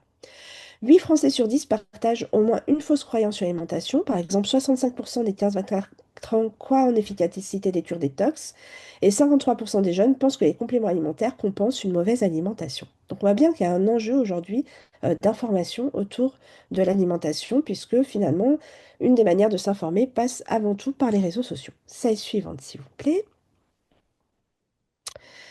Et j'en viens aux réseaux sociaux et troubles des conduites alimentaires où on commence à avoir une littérature. Donc, au sein du laboratoire, on travaille sur le sujet depuis 2021. Alors, donc, il y a eu un premier papier qui est sorti en 2016 mettant en avant que les jeunes adultes qui passaient le plus de temps sur les plateformes numériques avaient un risque de 2,2 fois à 2,6 fois plus élevé d'être concernés par un trouble des conduites alimentaires. En 2021, il y a eu une grosse revue de la littérature, donc compilant un ensemble d'études scientifiques, qui a un petit peu modéré les résultats de ce papier-là, en disant ça va dépendre finalement du temps passé, des modalités de consommation qu'on va avoir, des influences socioculturelles, etc. Donc il va un petit peu amoindrir. Il y a la question du temps passé avec une étude qui est sortie là en début d'année sur le fait que 5 heures passées par jour de façon passive, donc le fait que on choisit pas son compte mais on passe un temps infini à scroller, est mise en lien avec la sévérité du trouble des conduites alimentaires. Et en 2024, une équipe de chercheurs a mis en avant que cet effet de bulle algorithmique qui fait qu'on va nous proposer du contenu toujours le même en fonction de ce qu'on regarde, va être un facteur maintenant des troubles des conduites alimentaires, avec par exemple ici 146% de vidéos sur l'apparence qui étaient proposées en plus à des patients souffrant de TCA, 335% de plus de vidéos sur les régimes et 142% de plus de vidéos sur l'exercice sportif. Slide suivante, s'il vous plaît. Alors tout ça, aujourd'hui, TikTok est sur le territoire chinois, Instagram est sur le territoire américain, ce qui fait qu'on a très peu de prises en réalité. Et aujourd'hui, on a une régulation qui n'est pas si contraignante et qui est laissée au bon vouloir des plateformes. De temps en temps, les plateformes font un geste. Elles publicisent bien le geste qu'elles font par ailleurs.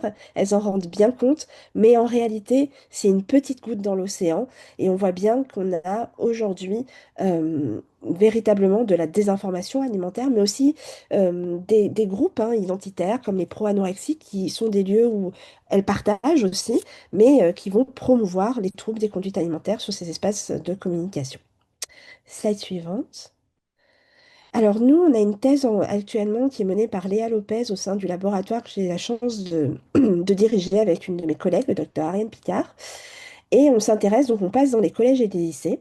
Donc là, c'est sur 116 adolescents, je vous ai mis les chiffres, mais en début de semaine, on a recalculé avec d'autres terrains qu'on avait fait, donc on a 255. Et en fait, on a à peu près les mêmes chiffres. Tout ça pour vous dire qu'en fait, 37% ont déjà acheté un produit promu sur les réseaux sociaux. Et chez 15-18 ans, 44%. 13% ont déjà changé leur comportement alimentaire après en avoir vu la promotion sur les réseaux sociaux. 15% chez les 15-18 ans. Et 18,9% disent que Thibaut InShape est l'un des 3 plus importants créateurs de contenu de France. Donc vous voyez que ce Thibaut InShape a une incidence, a une mise et une notoriété extrêmement forte chez nos jeunes. Slide suivante. La question qu'on leur pose, c'est finalement ces contenus-là, est-ce que vous les trouvez crédibles et qu'est-ce qui est crédible pour vous? Euh, alors le score de crédibilité, il était à 5,01% là sur nos 116, là 255, on est à 5,7 sur 10 de crédibilité. Donc on voit que c'est quand même assez partagé. Mais ce qui est intéressant, c'est quand on leur dit c'est quoi l'indice de crédibilité, ben on peut avoir effectivement les sources, mais on peut avoir aussi la notoriété, le fait qu'il y ait beaucoup d'abonnés, le fait qu'il y ait des likes, le fait que le compte soit certifié. Donc c'est pas forcément le fait que ce soit sourcé, qu'il y ait des données épidémiologiques ou des données scientifiques qui soient sous-jacentes. Slide suivante, s'il vous plaît. Ce qu'on essaie de faire au sein du laboratoire, c'est qu'on essaie de travailler dans ce qu'on appelle en co-design, c'est-à-dire qu'on travaille aujourd'hui avec des jeunes pour travailler avec eux sur qu'est-ce qu'il leur faudrait comme outil pour essayer de mieux comprendre ce qui se passe sur les réseaux sociaux au regard des corps et des assiettes. Et donc, et je vous ai mis un QR code que vous pouvez scanner ici. Et vous aurez accès à une petite bande dessinée qu'on a faite en partenariat avec des élèves de 5e et 4e, qui s'appelle Écran miroir des corps et des assiettes sur les réseaux sociaux. Et on reprend des scénettes donc, sur les faux régimes, sur le fait de se moquer du corps des autres, sur le sport, qui n'est pas forcément toujours de la performance, de la quête de performance, mais que le sport, ça peut être juste se faire plaisir aussi. Et donc, on reprend ces éléments-là. Et donc, c'est un outil qu'on met à disposition aujourd'hui à l'ensemble des personnes avec qui on travaille de manière absolument gracieuse. Les droits ont été payés par nous. Voilà. Et enfin, je vous remercie pour votre attention. J'ai fait un tout petit ouvrage d'une centaine de pages, corps alimentation et réseaux sociaux. Je me permets de le souligner ici parce qu'en fait, il est très accessible et il est accessible dès l'âge de 15 ans. Donc, ça peut être l'occasion de parler avec les ados, vos ados, les ados que vous suivez. En tout cas, ça peut être un outil. Je vous remercie pour votre attention. Merci beaucoup pour votre présentation. On enchaîne sur la dernière présentation et ensuite on répondra aux questions qui sont déjà présentes sur le chat. Et donc, on va enchaîner avec une présentation de Célia Job, une psychomotricienne qui travaille dans le service d'endocrinologie d'endocrinologie diabétologie pédiatrique à l'hôpital Robert Debré et qui va nous parler de l'image corporelle des adolescentes ayant subi des traumatismes au cours de leur enfance. On vous écoute. Bonjour à tous et à toutes. Donc, je vais vous partager mon écran. Hop, voilà. Donc, comme annoncé, hein, je vais vous parler aujourd'hui de l'image corporelle et de sa genèse dans un contexte post-traumatique. Et pour faire cela, je vais commencer par vous définir un peu la vision de la psychomotricité sur ce qu'est l'image corporelle. C'est important de comprendre d'où vient cette notion-là parce que ça va être un peu le fil conducteur sur lequel je vais revenir au fur et à mesure de la présentation.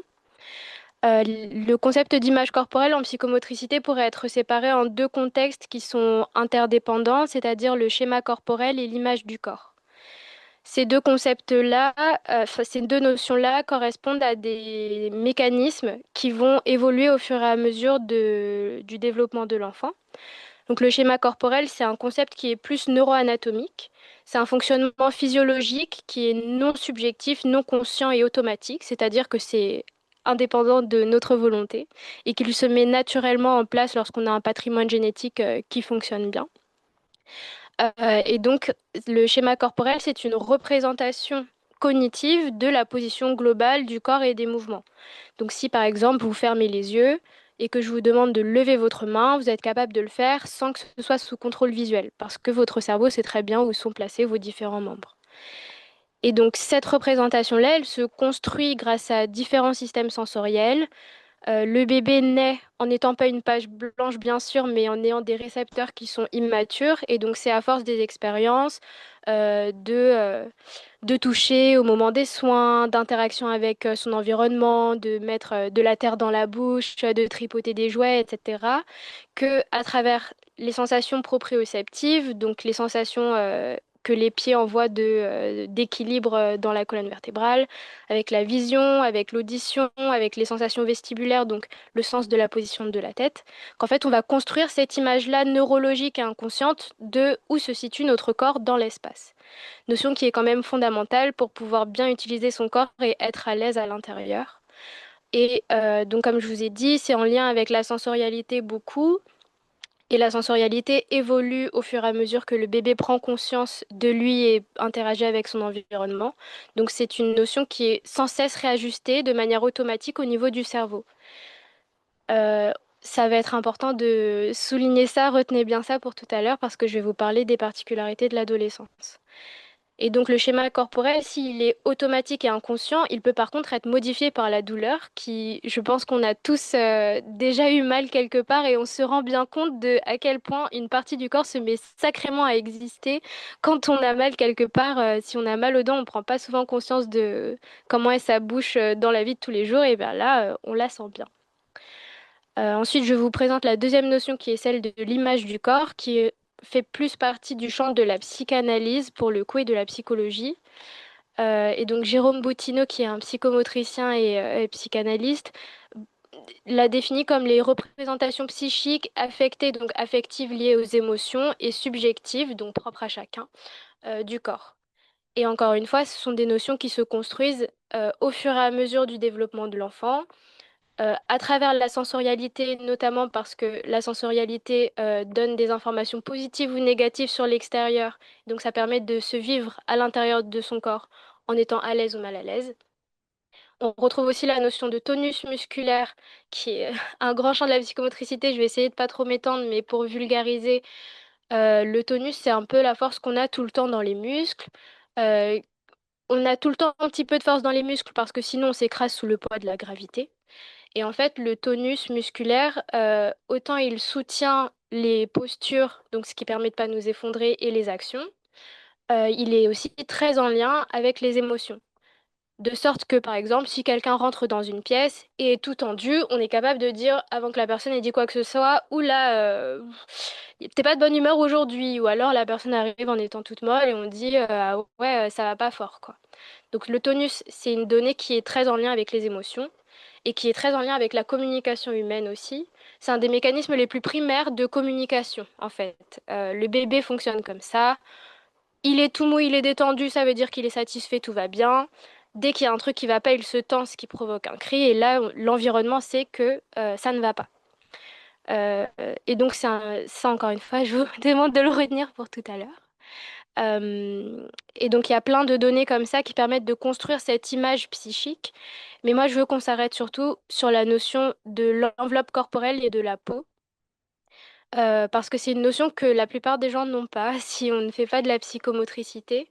C'est que lorsqu'on est bébé, encore une fois, on n'a pas vraiment conscience de son existence, hein. Les recherches de neurosciences ont montré que les enfants, enfin les bébés au début de leur vie s'amalgament à leur mère, ou en tout cas à la personne qui prend soin d'eux. Et donc, c'est à force d'expériences sensorielles qu'ils vont se rendre compte qu'il y a un dedans et un dehors. Donc, il y a un moi et un non-moi. Et ça, c'est à force d'avoir des interactions avec l'extérieur. Puisqu'évidemment, si je peux toucher quelque chose et que ça procure des sensations, ça veut dire qu'il y a une frontière entre les deux. Et donc, toute cette conscience-là du il y a moi et il y a ce qui n'est pas moi, ça se construit à travers la peau qui va au fur et à mesure constituer une barrière de sécurité entre le psychisme, c'est-à-dire ma vie intérieure, psychologique et cognitive, et l'extérieur. Donc c'est vraiment quelque chose qui crée un sentiment de protection chez l'individu. Parce que c'est ce qui permet de savoir qu'on ne va pas rentrer dans ma tête et comprendre ce qui se passe à l'intérieur de moi, par exemple. Euh, et donc en fait, cette peau qui crée une sensation d'unité, de continuité et de fini, quoi. C'est vraiment ce qui va permettre l'aboutissement de ce sentiment de sécurité intérieure et qui va donc permettre de déployer les capacités de communication parce on a confiance en soi et donc parce qu'on a confiance en soi, on peut se présenter au monde. Donc j'espère que j'ai bien expliqué les deux notions. Hop là. Et donc maintenant, je vais revenir sur la période de l'adolescence dont on parle beaucoup depuis tout à l'heure, donc je vais passer rapidement dessus. Globalement, on sait que l'adolescence est une période de grand remaniement puisqu'il y a déjà l'évolution du statut social. On sort de l'enfance, on a envie de liberté, il y a un besoin d'autonomie, besoin de ce sentiment de compétence et de différenciation de ses parents, euh, autant que d'identification et d'appartenance à un groupe, mais donc plus forcément le groupe familial, ça peut être d'autres groupes sociaux, notamment à l'école, hein, et notamment aussi à travers les réseaux sociaux, comme on en a parlé tout à l'heure. Et donc, ça va aussi être un moment de remaniement interne, puisqu'il va y avoir la puberté qui va créer des modifications corporelles et émotionnelles. Et c'est là où je vous renvoie à ce que je disais tout à l'heure. Le schéma corporel, il va être extrêmement bouleversés par cette croissance qui va être très rapide, à tel point que sur le plan neurologique, ça va mettre un peu de temps à s'adapter. On a cette notion-là de l'adolescent un peu flagada, qui est un peu maladroit, qui fait tomber des choses. Ça vient notamment de là, de ce remaniement du schéma corporel qui doit se remettre à jour. Et donc, ça peut donner la sensation d'être extrêmement mal à l'aise dans son corps. Donc, ça, pour tous les adolescents et adolescentes, c'est le cas. Donc, c'est quelque chose auquel il faut faire attention. Puis, il y a les modifications émotionnelles aussi, avec les bouleversements hormonaux et puis tous ces changements dont je viens de parler sur le statut social qui vont produire des angoisses et donc qui vont faire varier le tonus musculaire aussi, et ce qui donne notamment ce qu'on appelle les pathologies de l'agir, avec les enfants et les adolescents qui vont plutôt avoir tendance à, comment dire, à réagir à des choses négatives venant de l'extérieur en extériorisant, parfois physiquement ou à travers des comportements, leurs angoisses internes. Là où les adultes vont plutôt avoir tendance à pouvoir symboliser et traverser ça avec leur vie intérieure, avec leurs capacités cognitives et psychiques. Les adolescents vont plutôt avoir tendance à présenter leurs problèmes aux autres, souvent de manière inadaptée, euh, afin de présenter à l'autre pour qu'il le solutionne le problème avec eux.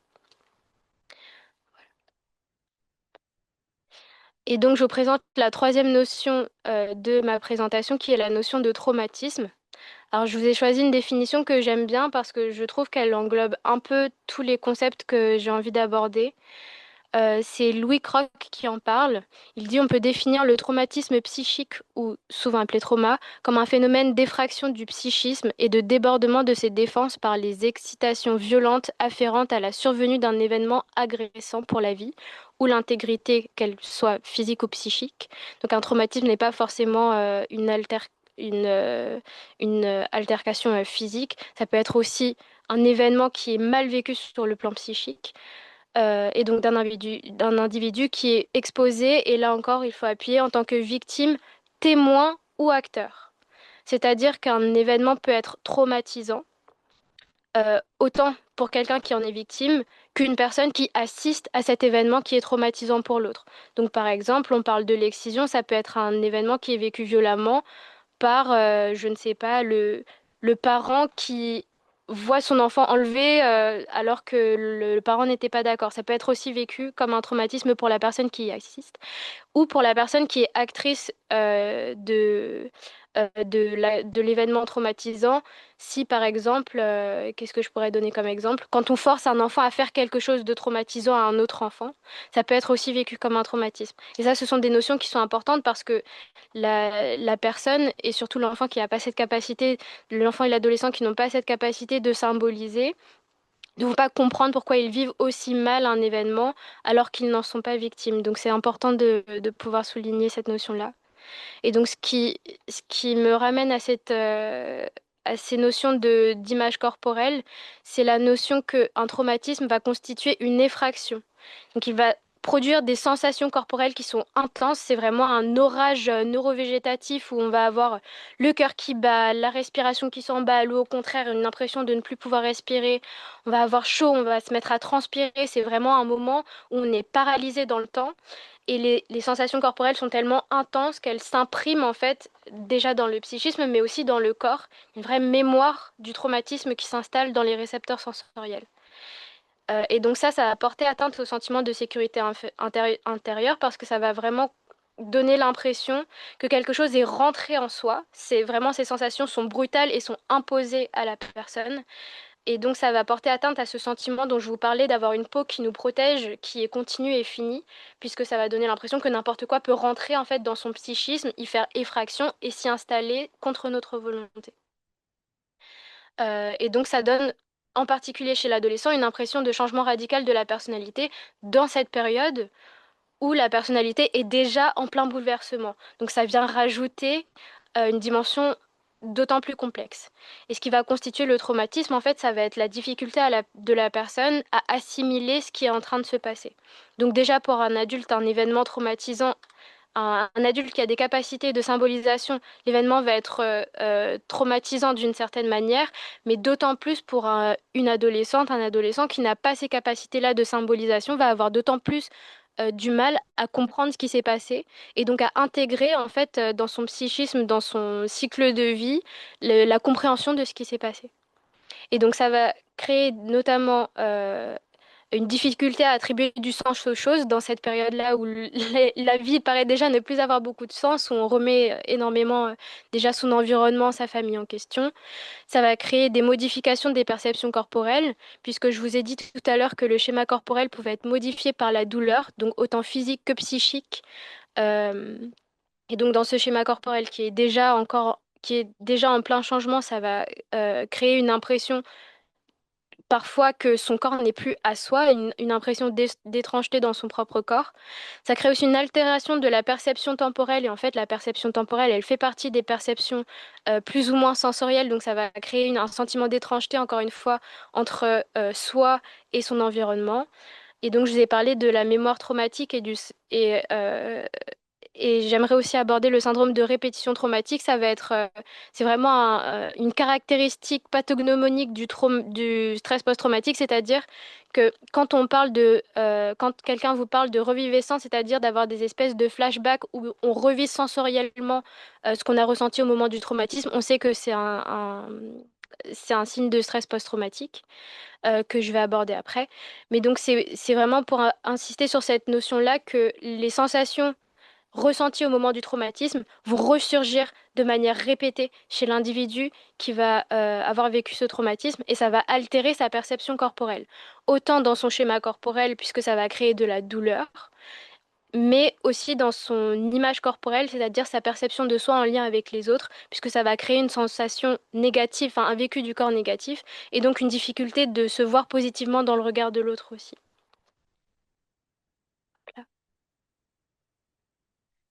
Et donc, je vous parle rapidement du syndrome de stress post-traumatique. Selon les critères du DSM-5, c'est un événement traumatique, donc comme je l'ai défini avant.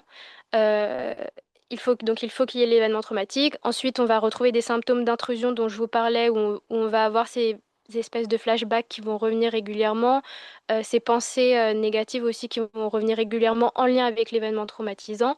Des conduites d'évitement, par exemple, éviter le lieu où ça s'est produit, éviter la personne qui a causé le traumatisme, ce qui peut être d'autant plus difficile si le traumatisme est intrafamilial.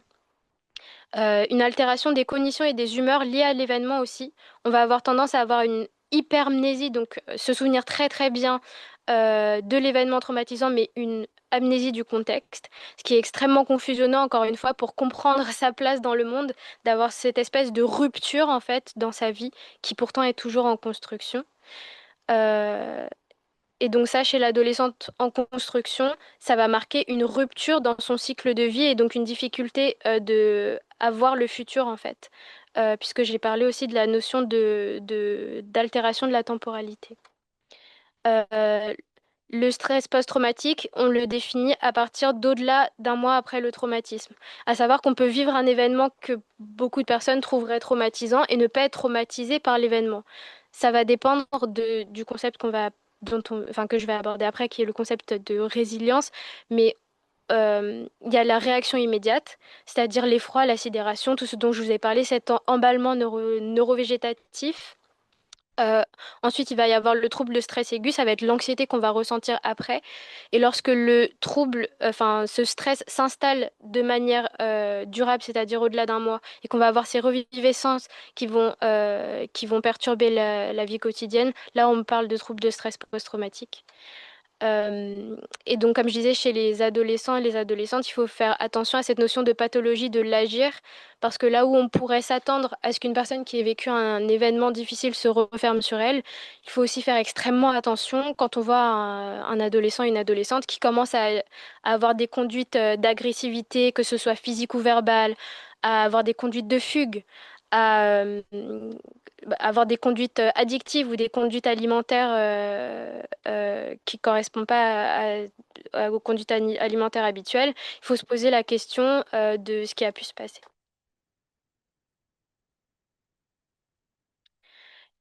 Et donc j'abordais tout à l'heure la notion de résilience. La résilience, c'est un peu ce qui va faire qu'un événement peut être traumatisant pour quelqu'un et pas traumatisant pour quelqu'un d'autre. Parfois, c'est assez surprenant. Et donc, je vous ai mis cette définition que j'aime bien aussi, c'est la capacité à réussir à vivre et à se développer positivement de manière socialement acceptable en dépit du stress ou d'une adversité qui comporte normalement le risque grave d'une issue négative. La résilience, en fait, ça se construit au fur et à mesure de la vie, autant par des facteurs internes, comme je vous ai dit, si on a une super conscience de soi et de sa place dans le monde et des autres, qu'on a super bien construit ce sentiment de compétence, qu'on a assouvi notre besoin d'autonomie et qu'on a un environnement soutenant, on va avoir un meilleur pronostic à dépasser un événement traumatique que si on n'a pas accès à toutes ces composantes que je viens de citer. Mais ça ne veut pas dire que quelqu'un qui est moins résilient et qui a subi un traumatisme est condamné à avoir des reviviscences toute sa vie. Heureusement, aujourd'hui, on a plein de clés à donner à ces personnes-là. Et donc, évidemment, il va y avoir les facteurs internes de prédisposition, mais il va y avoir aussi la possibilité de travailler sur l'environnement. Euh, il y a des approches pluriprofessionnelles, je peux en citer quelques-unes, mais par exemple le MDR, Eye Movement Therapy, ça fait partie des thérapies cognitivo-comportementales. Sur le plan neurologique, ça a vraiment prouvé son efficacité dans la résolution du stress post-traumatique. Où en fait, on a remarqué que quand on dormait, on avait un mouvement des yeux qui fonctionnait d'une certaine manière et qu'en fait, l'événement traumatique, il vient empêcher de réagir de manière calme au stress et donc on va mettre le corps en état de non-stress à travers ce mouvement des yeux et permettre à la personne de retraverser cet événement traumatique en état de non-stress. Je peux vous parler aussi de ce qu'on fait en psychomotricité. Par exemple, moi, je pratique la relaxation thérapeutique. Enfin, je fais pratiquer la relaxation thérapeutique à mes patients et mes patientes.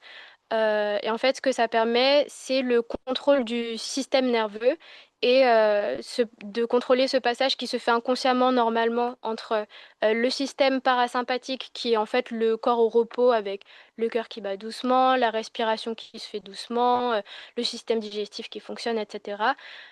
Au système sympathique qui est vraiment le corps en stress, que ce soit en stress physique parce qu'on fait du sport, donc ce qui est tout à fait normal, mais aussi le stress extérieur violent, donc comme un traumatisme. Le corps fait pas la différence entre est-ce que je fais du sport ou est-ce que je suis en train de vivre un événement qui est traumatisant.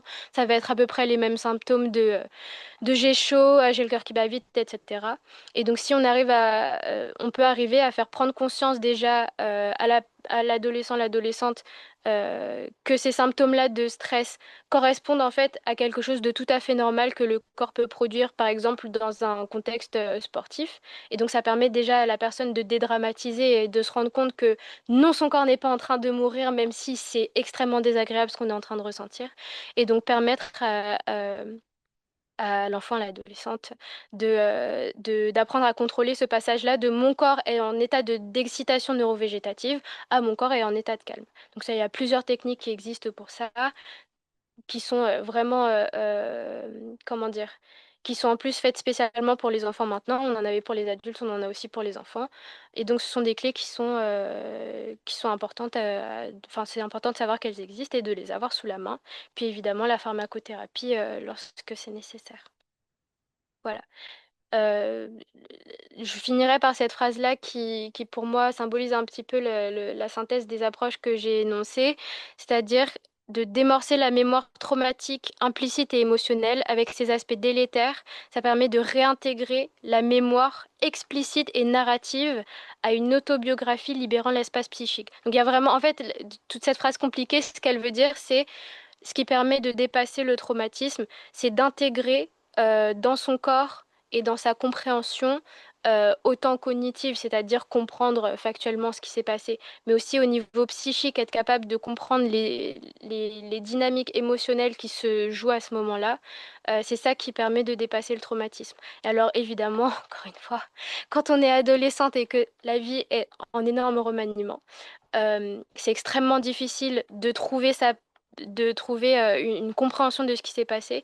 Donc ça va être particulièrement important de les orienter vers des professionnels qui pourront les aiguiller. Et comme j'ai dit, bon, c'est la période des pathologies de l'âge, donc ça peut être il peut y avoir des présentations, comment dire, un peu confrontante des adolescentes voilà, qui sont en contexte post-traumatique. Mais avoir en tête que c'est tout à fait normal à cet âge-là, ça permet aussi de ne pas le prendre pour soi parfois. Voilà. Merci beaucoup de m'avoir écouté. Aussi, Merci beaucoup pour votre présentation. On va finir du coup avec quelques questions au vu de l'heure. Voilà. Alors sur le chat, j'en avais pas. Pour revenir sur la présentation, peut-être du professeur Hugo Gential, ouais, quelles seraient du coup les solutions à ces troubles du comportement alimentaire qui sont un peu augmentés par les réseaux sociaux? Vous aviez dit justement l'éducation sur les réseaux sociaux. J'ai cru comprendre que c'était ça au final. Alors oui, l'éducation aux médias et l'information, le fait aussi que ce soit une donnée qui soit prise en compte dans le parcours de soins, de savoir est-ce qu'il y a des pratiques liées à des réseaux sociaux, qu'est-ce que suivent les personnes, qu'est-ce qu'elles regardent, que ça puisse être aussi un objet de discussion. Mais effectivement, les interventions qu'on fait en collège et lycée, c'est lié à la question de l'éducation aux médias et à l'information et à avoir l'esprit critique aussi par rapport à tout ce qui circule et arriver à prendre du recul par rapport à ça. Mais c'est très compliqué lorsqu'on est dans ces bulles algorithmiques qui nous balancent en permanence les mêmes informations et au bout d'un moment, on y accorde du crédit. J'avais juste une petite question. Vous avez dit le mot algorithme. Mm. Et c'est vrai que quand on va sur, sur Facebook ou je ne sais quoi, quand je regarde quelque chose, immédiatement j'ai de la publicité sur ce même sujet.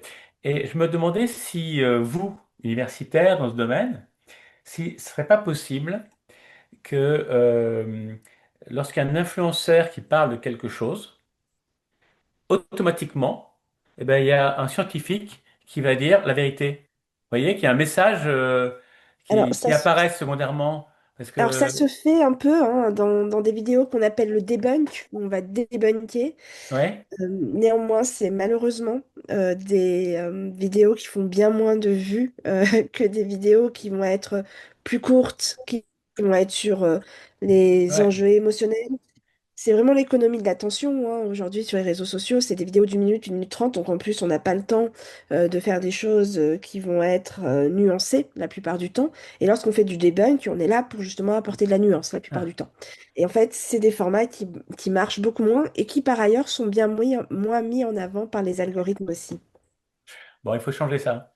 Voilà. Et, je me posais la question, et du coup, au vu des statistiques que vous nous avez présentées, a priori, ben, au final, c'est principalement les jeunes, du coup, et même les adultes, j'avais l'impression que ça ressortait, c'est que ben, ils semblaient manquer de ressources fiables sur la nutrition et sur voilà, avoir des connaissances vraiment sûres là-dessus. Est-ce qu'il ne faudrait pas aussi leur proposer du coup plus de sources Oui, fiables et scientifiques là-dessus ou augmenter justement bah, l'éducation là-dessus, même peut-être à l'école ou complètement.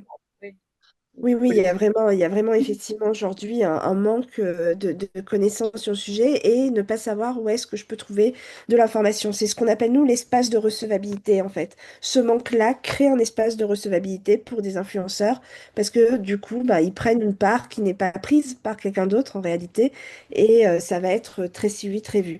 Donc, effectivement, on voit qu'il y a un manque là-dessus et qu'il y a une demande, en tout cas, de manière très forte. Euh, Ok. Et, Malheureusement, c'est vrai qu'habituellement, on accepte une demi-heure de décalage et les 20 heures. Et donc, je vais malheureusement conclure, mais on pourra toujours échanger. Et je vais simplement citer une intervention sur le chat qui correspond exactement ce que tout le monde pense. Et j'en profite pour remercier Carole d'avoir choisi ces experts, là, ces intervenants plus que passionnants. Et il y a une phrase qui a été mise par Pauline Beaulieu. Il dit: J'ai compris beaucoup de choses et je vous remercie infiniment pour la clarté des propos, comme de toutes les autres interventions de ce soir. Donc, vraiment, c'était parfaitement clair et plus que passionnant. Et vraiment, merci. Merci, Carole. d'avoir choisi ces intervenants. Merci à vous. Et à très bientôt en tout cas. Et donc, bien sûr, il y aura un replay et vous pouvez toujours intervenir, interagir avec vous. Si vous avez des questions, vous aurez le diaporama aussi. Mais voilà, adolescence et santé, ça continue le 15 octobre. À Merci bientôt. beaucoup. Bonne soirée.